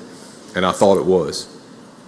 Well, you do agree that this might be devastating to some of those 6 communities that were impacted by this? I think your question was, it devastates them? It devastates them. I'm sure temporarily it's going to be difficult. I mean, I know I've been through this process for a couple of years now, and while I'm sympathetic, I mean, I think the procurement process that may not have been followed, I know we filled up the gap for those last year, and then we got some new ones this year, which included Hinds County. I think it included a couple of communities up in the northeastern part of the state, and Actually, yeah, 2 in Hinds County and then maybe 2 in Lee County. But I thought we had discussed and agreed to doing what I told you, and that's taking those funds that elapsed. Yeah, well, I know. I've got a situation in my district in the western part of it, in Edwards, where they took out a $450, $60 million loan, which is bigger than their general fund budget. And the loan was came due in April. They renegotiated that. Now that it's due to be paid back in November, and they don't have a means of being able to pay the money back. Do you have any suggestions on what they might be able to do to cover that gap? The only thing I can do is hope we can get to January and see if we can get agreement on that at the time. All right, thank you, Mr. Chairman. Thank you, Senator Horn. Thank you, Mr. And President. again, my apologies. I thought that was something both sides had agreed to. We certainly had agreed to do that, and I thought that there was agreement across the hallway, down the hallway with that. So again, my apologies. Okay, I see no further questions. If no other questions, my motion is passage by use of morning roll call. Senator Hobson requests use of morning roll call, final passage. Any senator object? Anyone wish to be recorded as voting no? Senator Derek Simmons, Senator Norwood, Senator Blackman, Senator Thomas, Senator Horn, Senator Butler, Senator McClendon, Senator Frazier, Senator Hickman as present. Senator Brumfield is present. No. Senator Brumfield is no. Who else? Senator Parks as no. Senator Jordan as no. Anyone else? Please, seeing none, please record all others present by the use of morning roll call as voting aye and the bill has passed. Senator Hobson? I move that we suspend the rules for immediate consideration of item 47 on today's calendar. Senator Hobson moves to suspend the rules for immediate consideration on item 47. All in favor say aye. Aye. All opposed no. The ayes have it. Senator Hobson? Like ask the title be read. Please read the title. Senate Bill 2047, Appropriation Gulf Coast Restoration Fund to the Mississippi Development Authority. I make use of motion. Senator makes use of motion. All in favor say aye. Aye. All opposed no. The ayes have it. Thank you, Mr. President. This is the GCRF funding. All it does is reauthorize the spending of the existing projects. No new projects in this. I'll yield for questions. See no questions, Senator. My motion is passage by use of morning roll call. Senator Hobson requests use of morning roll call for final passage. Does any senator object? Anyone wish to be recorded as voting no? Senator Derek Simmons is no. Senator Thomas is no. Senator Blackman is no. Senator Frazier is no. Senator Norwood present. Senator Brumfield is present. Present for Senator Hickman and present for Senator Butler. Anyone else? Seeing none, please record all those present by the use of morning roll call as voting aye, and the bill has passed. Senator Hobson. Thank you, Mr. President. As we go to, my motion is to suspend the rules for immediate consideration of item 48 on today's calendar. Senator Hobson moves to suspend the rules for immediate consideration of item 48. All in favor say aye. Aye. All opposed no. The ayes have it. Senator Hobson. Thank you, Mr. President. Ask the title be read. Please read the title. Senate Bill 2048, Coronavirus State Fiscal Recovery Fund, fiscal year 2026, reappropriate to certain agencies. Make the usual motion. Senator makes the usual motion. All in favor say aye. Aye. All opposed no. The ayes have it. Thank you, Mr. President. This is just reappropriation of existing ARPA dollars out there. I'd be happy to read them out to you, but it's just 23 sections of funds that we've already appropriated that we're now reappropriating to the various agencies and departments around the state of Mississippi so they can utilize the funds we previously sent. If there are any specific questions or any items that you want me, if you want me to go through them one by one, all you do, just wave your hand, or if you want me to, if you want to ask any questions about any of those, I'm happy to yield for those questions. Senator Norwood, for what purpose? Question, Mr. President. You yield? I do yield. Senator Norwood, you recognize? Thank you, Mr. President. Thank you, Senator Hobson. You said reappropriations, not new appropriations. Correct. And it's basically going back to the same agency that would, thank you, Mr. President. Thanks, Senator Correct. Hobson. There was only one that we had an amount wrong on. It was to the district attorneys. It previously had a $49,000 amount. It's actually $105,000, which what it was. Everything else is exactly what it was previously. Thank you, Mr. President. Thank you, Senator Norwood. Senator Hill, for what purpose? Question. You yield? I yield. Senator Hill, recognized. So on all these reappropriations for the coronavirus, that's not the amount of money that they haven't spent. That's just the total amount reappropriated. Correct. So do we know, because we can't reappropriate this again, correct? Can't reappropriate it at the end. Yeah, because it doesn't have to be spent by Right, 2026. by the end of 26. So this is a lot of money. Are they actually going to spend it, or are we going to give it back to the feds? Well, if they didn't obligate it before, what was it, December, that it would fall back to MDOT. So if Fall they back to MDOT, they didn't do yeah. it, then it should be already So, back. And well, they I guess have to conclude it by I the end of guess my 26. point is there's a lot of agencies that had money, that aren't spending it, that always tell us they don't have enough money. Yeah. Well, it kind of goes back to what I've been saying, I've said a couple of times today, is Yeah. we've got a lot of money that's been flushed out through the economy. Yeah. And some projects, particularly the bigger projects, take a while to get completed. You got to plan them. If you're doing a road or Yeah, a sewer project, I forgot you got about to it. do engineering. But I mean, even if it goes back to MDOT, don't they have to spend it? I mean, Yeah. when is it going to go back to them? Are we making sure that we have enough time for it to get spent?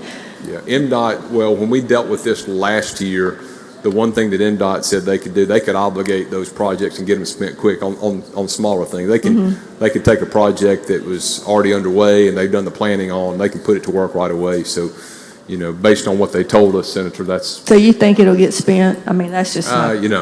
I'm not going to sit here and say with certainty that all dollars will get spent.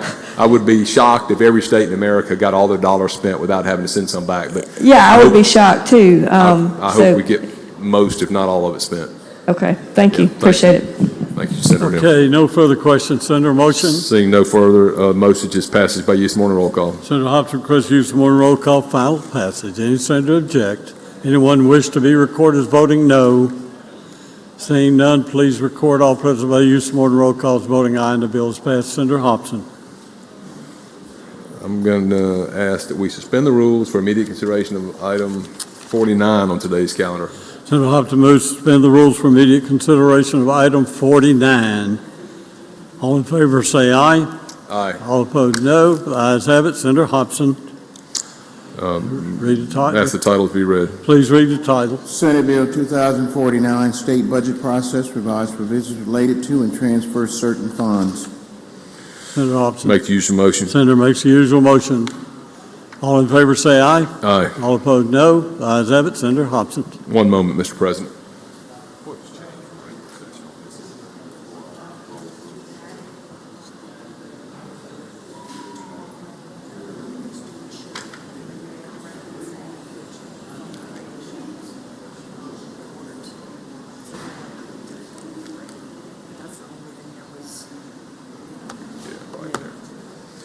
Okay, thank you. Yeah, thank you, Corbin and Leanne. What I'm looking at is all the transfers and changes that needed to be made. And we have been through all of these. I'm happy to go through them again. We went through them in regular session, but I'm happy to go through these again if you want me to. The two changes are the multimodal fund, which is $18 million. Actually, Corbin's given me a list of some technical changes, but starting in section, hold on one second, section 17.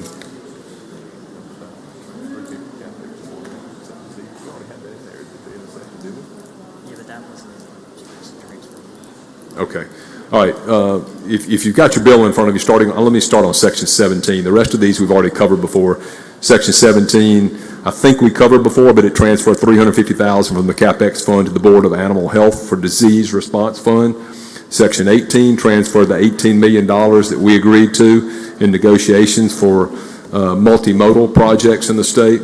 Section 19 is $40 million to Department of Transportation for their infrastructure match fund. Y'all recall about 3 years ago when the IIJA passed the federal government, we were required to match approximately $40 million a year for that, and this includes that money. It transfers $2 million from the annual fire fund to the Rural Fire Truck Matching Assistance Fund. It transfers $3 million from the annual fire fund to the LoSAP Length of Service Awards Program Fund, and it transfers the $12 million for the Outdoor Stewardship Capital Expense Funds to the Outdoor Stewardship Trust Fund. Everything else we had covered in regular session. Again, if you've got any questions about any sections in the bill, I'm happy to go over those with you. We've covered them before, but I'm happy to discuss them today or answer questions. I'll yield for any questions at this time. Senator Sparks, for what purpose? For a question, Mr. President. You yield, Senator I do Sparks? yield. Senator If I can Sparks, see you him pass those balloons. Thank you, Mr. President. Thank you, Mr. Chairman. I will, just curious, this is the transfer bill that last year, I believe, when we put $110 million into PERS, that it was through this vehicle. Is that correct? Yes. Or is there any money for PERS in this vehicle? There is no new source of funds. Obviously, the bill that was passed that you handled, I think, or the PERS portion of the bill that passed on the DCDB plan, but it's not money coming from the state, unfortunately, but something we wanted to do and tried to get done. Again, it's another thing that did not get across the finish line this year, but I hope we can look at that next year and future years of finding a good either sustaining source or a hefty one-time plug into the PERS fund. And that's just very briefly, I want to kind of touch on that because I think there's been some misunderstanding. It's as if it's either or. Every time we talk about putting a lump sum of money into PERS, somebody responds with, we want a steady flow of revenue. You don't understand any prohibition of having both, do you, Mr. Chairman? No. Okay. I advocated starting a couple of years ago for some significant one-time increases and put a lot of our CapEx money into the PERS system to help stabilize it and get it on track. And I remember that, and I appreciate that, and I'll be honest with you, I had an amendment drafted to put $500 million in, but in talking with folks and leadership, the agreement is the agreement, and I'm not going to attempt to breach that agreement. But just so you're aware, and I think this is why you want to do lump sum, time value of money matters. Yeah, exactly. If we put $500 million into PERS over the next 10 years, just the growth would generate $483 million. That's at 7%. The governor's commented on this recently. He believes the number should be 8%. That would be $575 million. But I do want to be clear, the ORP reforms that we actually did pass will generate every year new money going into PERS starting around $6.5 million and growing to as high as 30, 40, 50 million 10 years out. So if we're able to come back next year and put a significant lump sum in, and I'm fine studying, I know there's been discussions about maybe using part of the 2% set aside, taking some diversion straight off the top, but to your knowledge, we don't have the PERS budget this year, correct? That's coming from the other end? Yes, correct. All right. So that would be the only other vehicle that would have money in it. Right. But we've tried to put money in it, but there's no money this year, new money, other than the new ORP monies and the half a point that we're raising. That's right, half a point. And obviously, as we talked about earlier, Senator Sparks, I mean, for those that don't understand it, and I talked about this at the beginning, every budget, every agency's got money built in for health insurance increases and PERS increases. And we started that, 2 years ago, adding 0.5% of employer contribution. That's straight off the top from the state budget that goes into PERS. So for those that aren't connecting those two, make sure you do connect it, because it's important to know this, the state is part of our general fund. We're taking money out every year to add to pay for the employees' portion of that PERS increase. And I still think, as you mentioned, I mean, I advocated for a substantial amount of money to go into PERS one time a couple of years ago and last year too. Well, and one more thing I want to say on that, and I'll let it be. A lump sum money coming out of CapEx, there's a lot of debate about what you can do with CapEx, and I agree, there's many good projects, from NDOT capacity to any other project. But the PERS board asked for an increase to 25.92. That's what they ask us to go to on a rate. That would increase counties 56 million, and it would increase cities 58 million. So if we put $500 million, $500 million next year into PERS, we have a great opportunity to stabilize the employer rate so that it doesn't go up anymore, because right now the actuaries are asking cities and counties to each pay between 55 and 60 million more per year. And is that part of why you want to do a lump sum?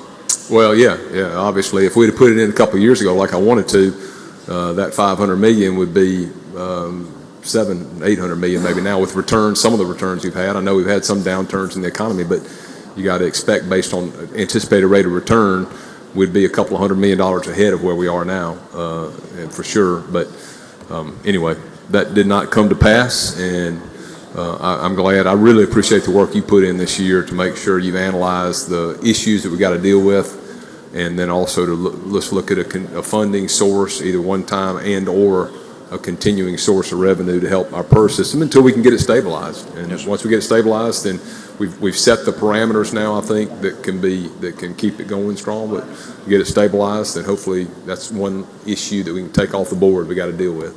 Thank you, Mr. Chairman. Thank you, Senator Sparks. Senator McCon, for what purpose?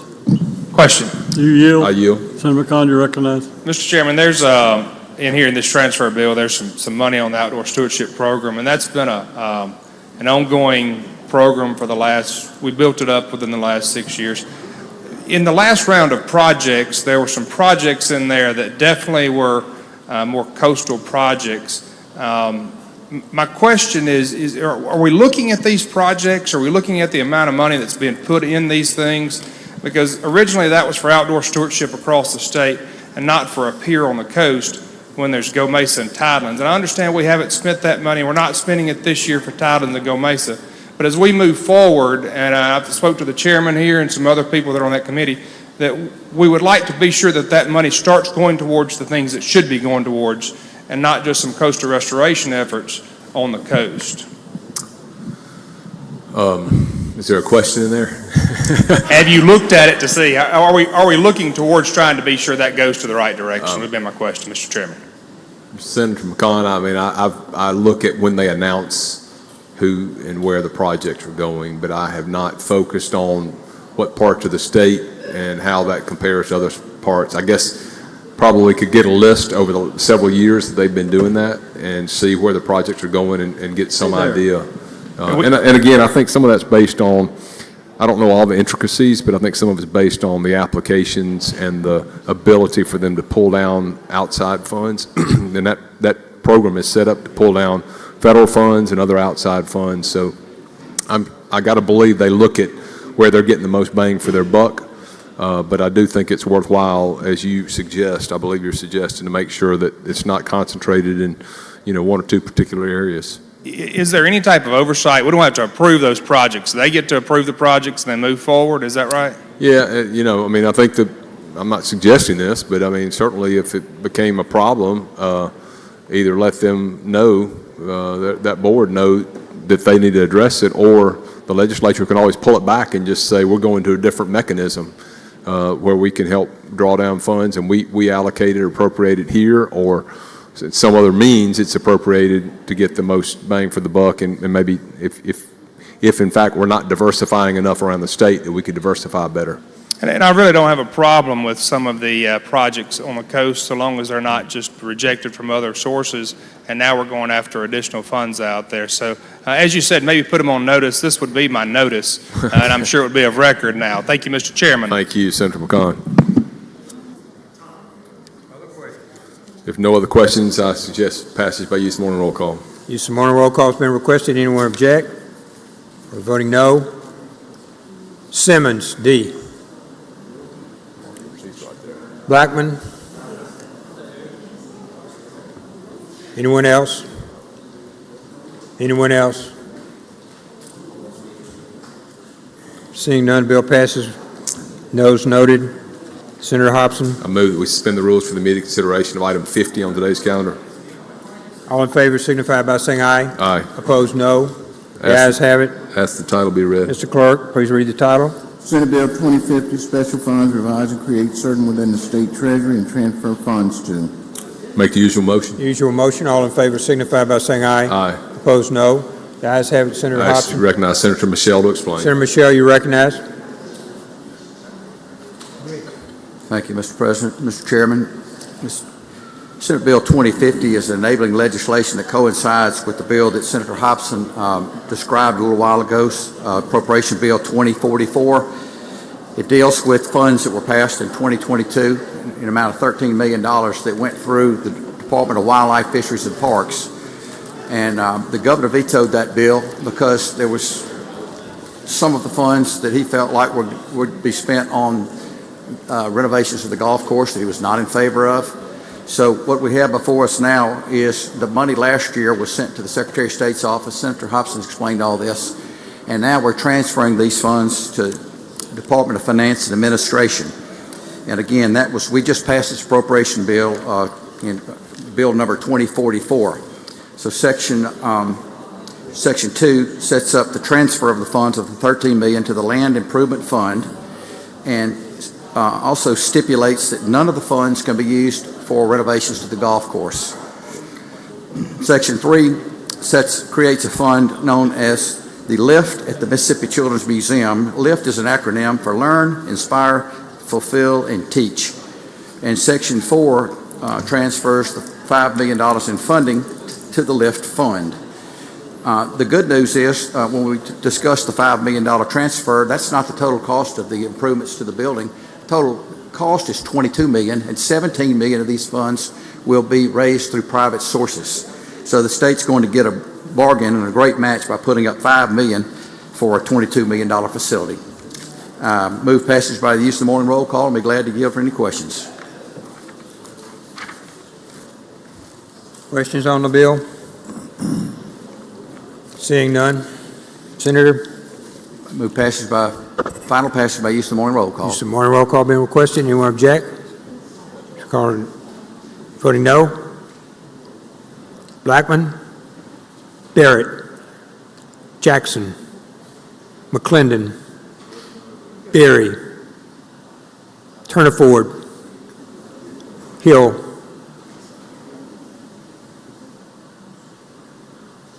Frazier, present. No. Tate. Broomfield, no. Butler, no. Hickman, present. Anyone else? Thomas, no. I'm sorry, Thomas, present. Delano, present.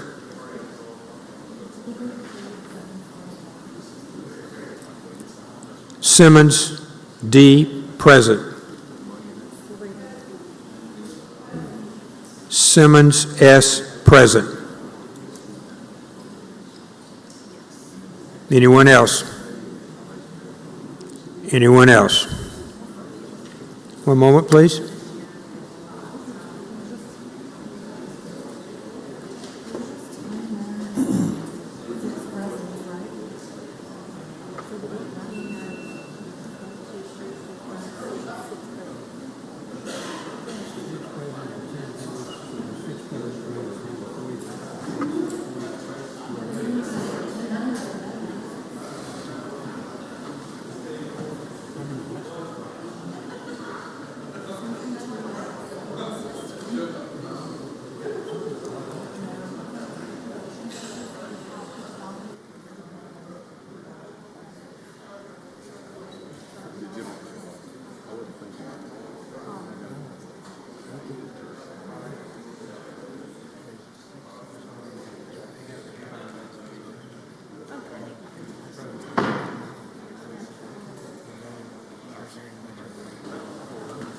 Bill passes. Noes noted. Senator? As we And move on, present motion to noted. suspend the rules for immediate consideration of item 51 on today's calendar. 51. All in favor signify by saying aye. Opposed, no. The ayes have it. Please proceed. Ask the title be read. Mr. Clerk, please read the title. Senate Bill 2051, MDE, amend fiscal year 25 appropriation to revise purpose for a certain sum. Make the usual motion. Senator makes the usual motion. All in favor signify by saying aye. Aye. Opposed, no. The ayes have it. Please proceed. Thank you, Mr. President. This is a correction on technical revision as it relates to the current school safety platform. We put $1.4 million in last year. I ought to have Senator DeBar up here explain this, for a program for school safety, and they weren't sure how to spend the money. The prior existing platform was a company called Inside, and because of the language we had in there, that they were concerned that it was too vague as to how it was to be utilized. We've revised the language to put the 1.4 million is provided for the continuation of the current school safety platform. That's what it does.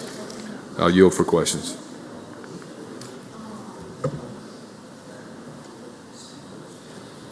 Senator Hill, for what purpose, ma'am? Question. Are you for a question? Is this an online platform, or what is this? This platform, Senator, has, and look, Senator Barr can get up here and explain it better probably, but they've got camera systems, and they map buildings. They map all of our school buildings in the state. So if you ever have a safety issue, they can isolate where the problem is. So they have remote cameras in all our school buildings that they can monitor? I don't think they have remote cameras.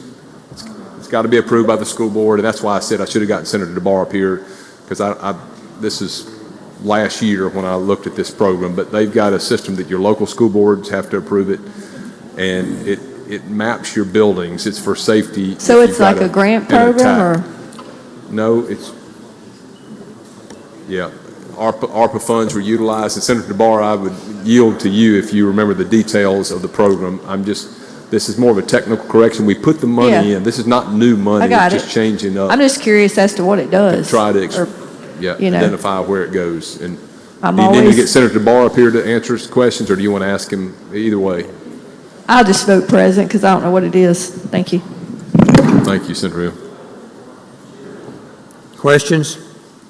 Seeing none, Senator? Senator, my motion is, or suggestion is passage by use of morning roll call. Use of morning roll call has been requested. Anyone want to vote no? Present, Hill.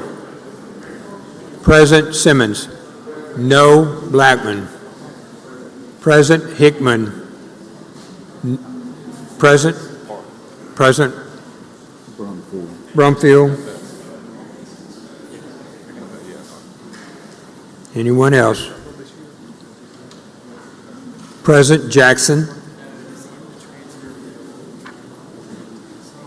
Seeing none, the bill passes by use of morning roll call. Presence noted and no votes noted. Item 52, Senator. Ask that the rules be suspended for immediate consideration of item 52. All in favor signify by saying aye. Aye. Opposed, no. The ayes have it. Please Ask the proceed. title be read. Mr. Clerk. Senate Bill 2052, surplus property, certain purchases from legislature are not violations of ethics law. I make the usual motion. Senator makes the usual motion. All in favor signify by saying aye. Aye. Opposed, no. The ayes have it. I ask to recognize Senator Parker to explain. Senator Parker, you recognized. Thank you, Mr. President. Thank you, Mr. Chairman. This is a small issue that was in a transfer bill. The governor requested that this be a standalone issue that kind of impacts us. What it would do is, in section 29.9, it would allow senators and representatives to purchase obsolete property of the legislature, such as chairs, laptops, without violating ethics laws. I think we all remember last year when the chairs were replaced. A number of us purchased our old chair, and there is not a provision that allows us to do that effectively without some question of ethics. It would also allow us, if laptop became obsolete over time, to do the same. But it's just an ethics issue to try to correct. Yield for any questions. Questions on the bill? Questions on the bill? Seeing none, Senator. Seeing none, my motion would be passage by use of morning roll call. Use of the morning roll call has been requested. Anyone object? Oh, no. Blackman, no. Jackson, no. Anyone else? Present D. Simmons. Present Brumfield. Present Hickman. Horn, no. Horn, present. Butler, no. Anyone else? Anyone else? Seeing none, the bill passes by use of the morning roll call. Noes and presents noted. Senator Hobson.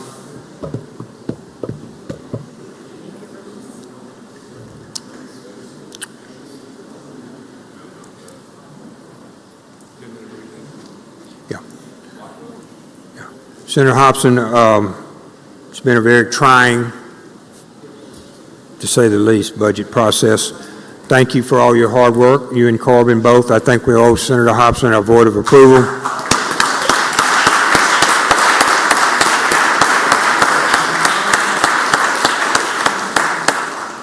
Thank you for your leadership and your hard work. We need about 10 minutes, Senate, for us to consider anything else we need to do before we complete our work. Most of our work has been done in accordance with the governor's call, which we did not deviate from. So, with that, Senator Blackman. Thank you, Mr. President. I move we stand recess subject to call. Recess subject to call. We anticipate this will be 10 minutes. All in favor, aye. All opposed, no. The ayes have it.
like, this thing is crazy.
There we go. Thank you. Thank you, everyone.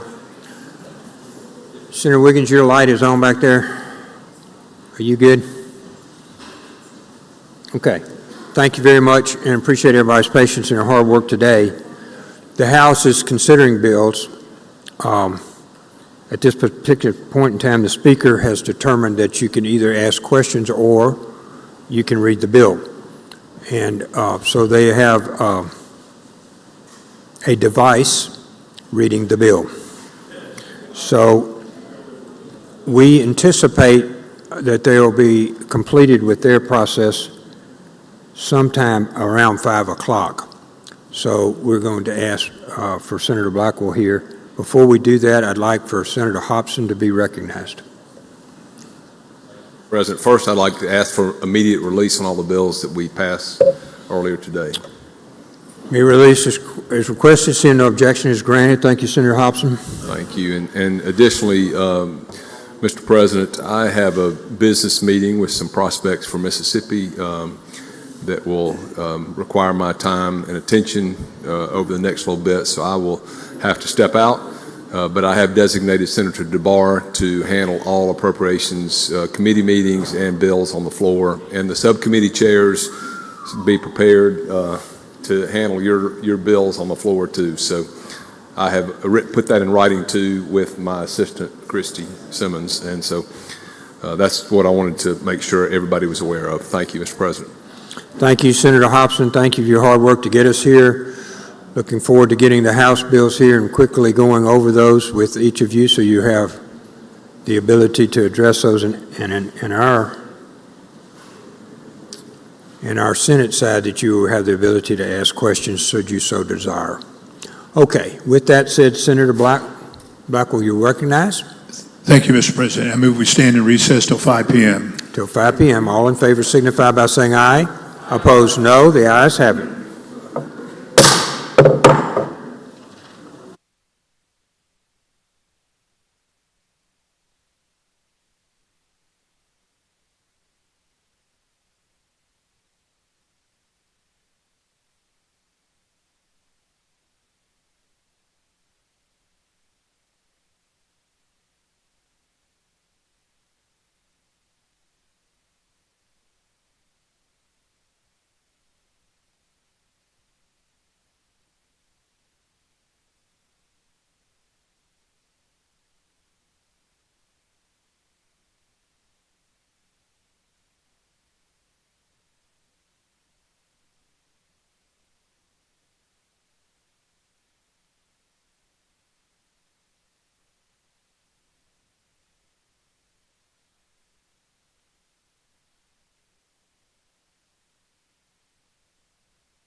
I'd call Senate to order. The House of Representatives is still in session. Y'all didn't turn it on, please. House of Representatives is still in session and still going through bills and still having them read by a machine. So it appears some of those have not been released as we did ours in order to expedite the matter. So it does not appear that we will be able to get them before tomorrow. So it looks like we're going to have to come back. Best laid plans.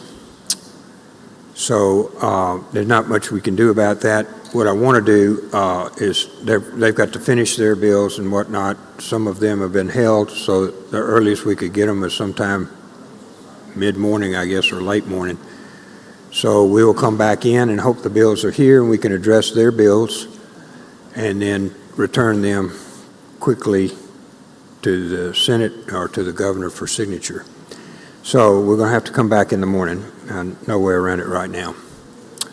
So with that said, Senator Blackwell, you're recognized. Thank you, Mr. President. I move the Senate stand in adjournment until 10:30 tomorrow morning. 10:30 tomorrow morning. All in favor signify by saying aye. Opposed, no. The ayes have it.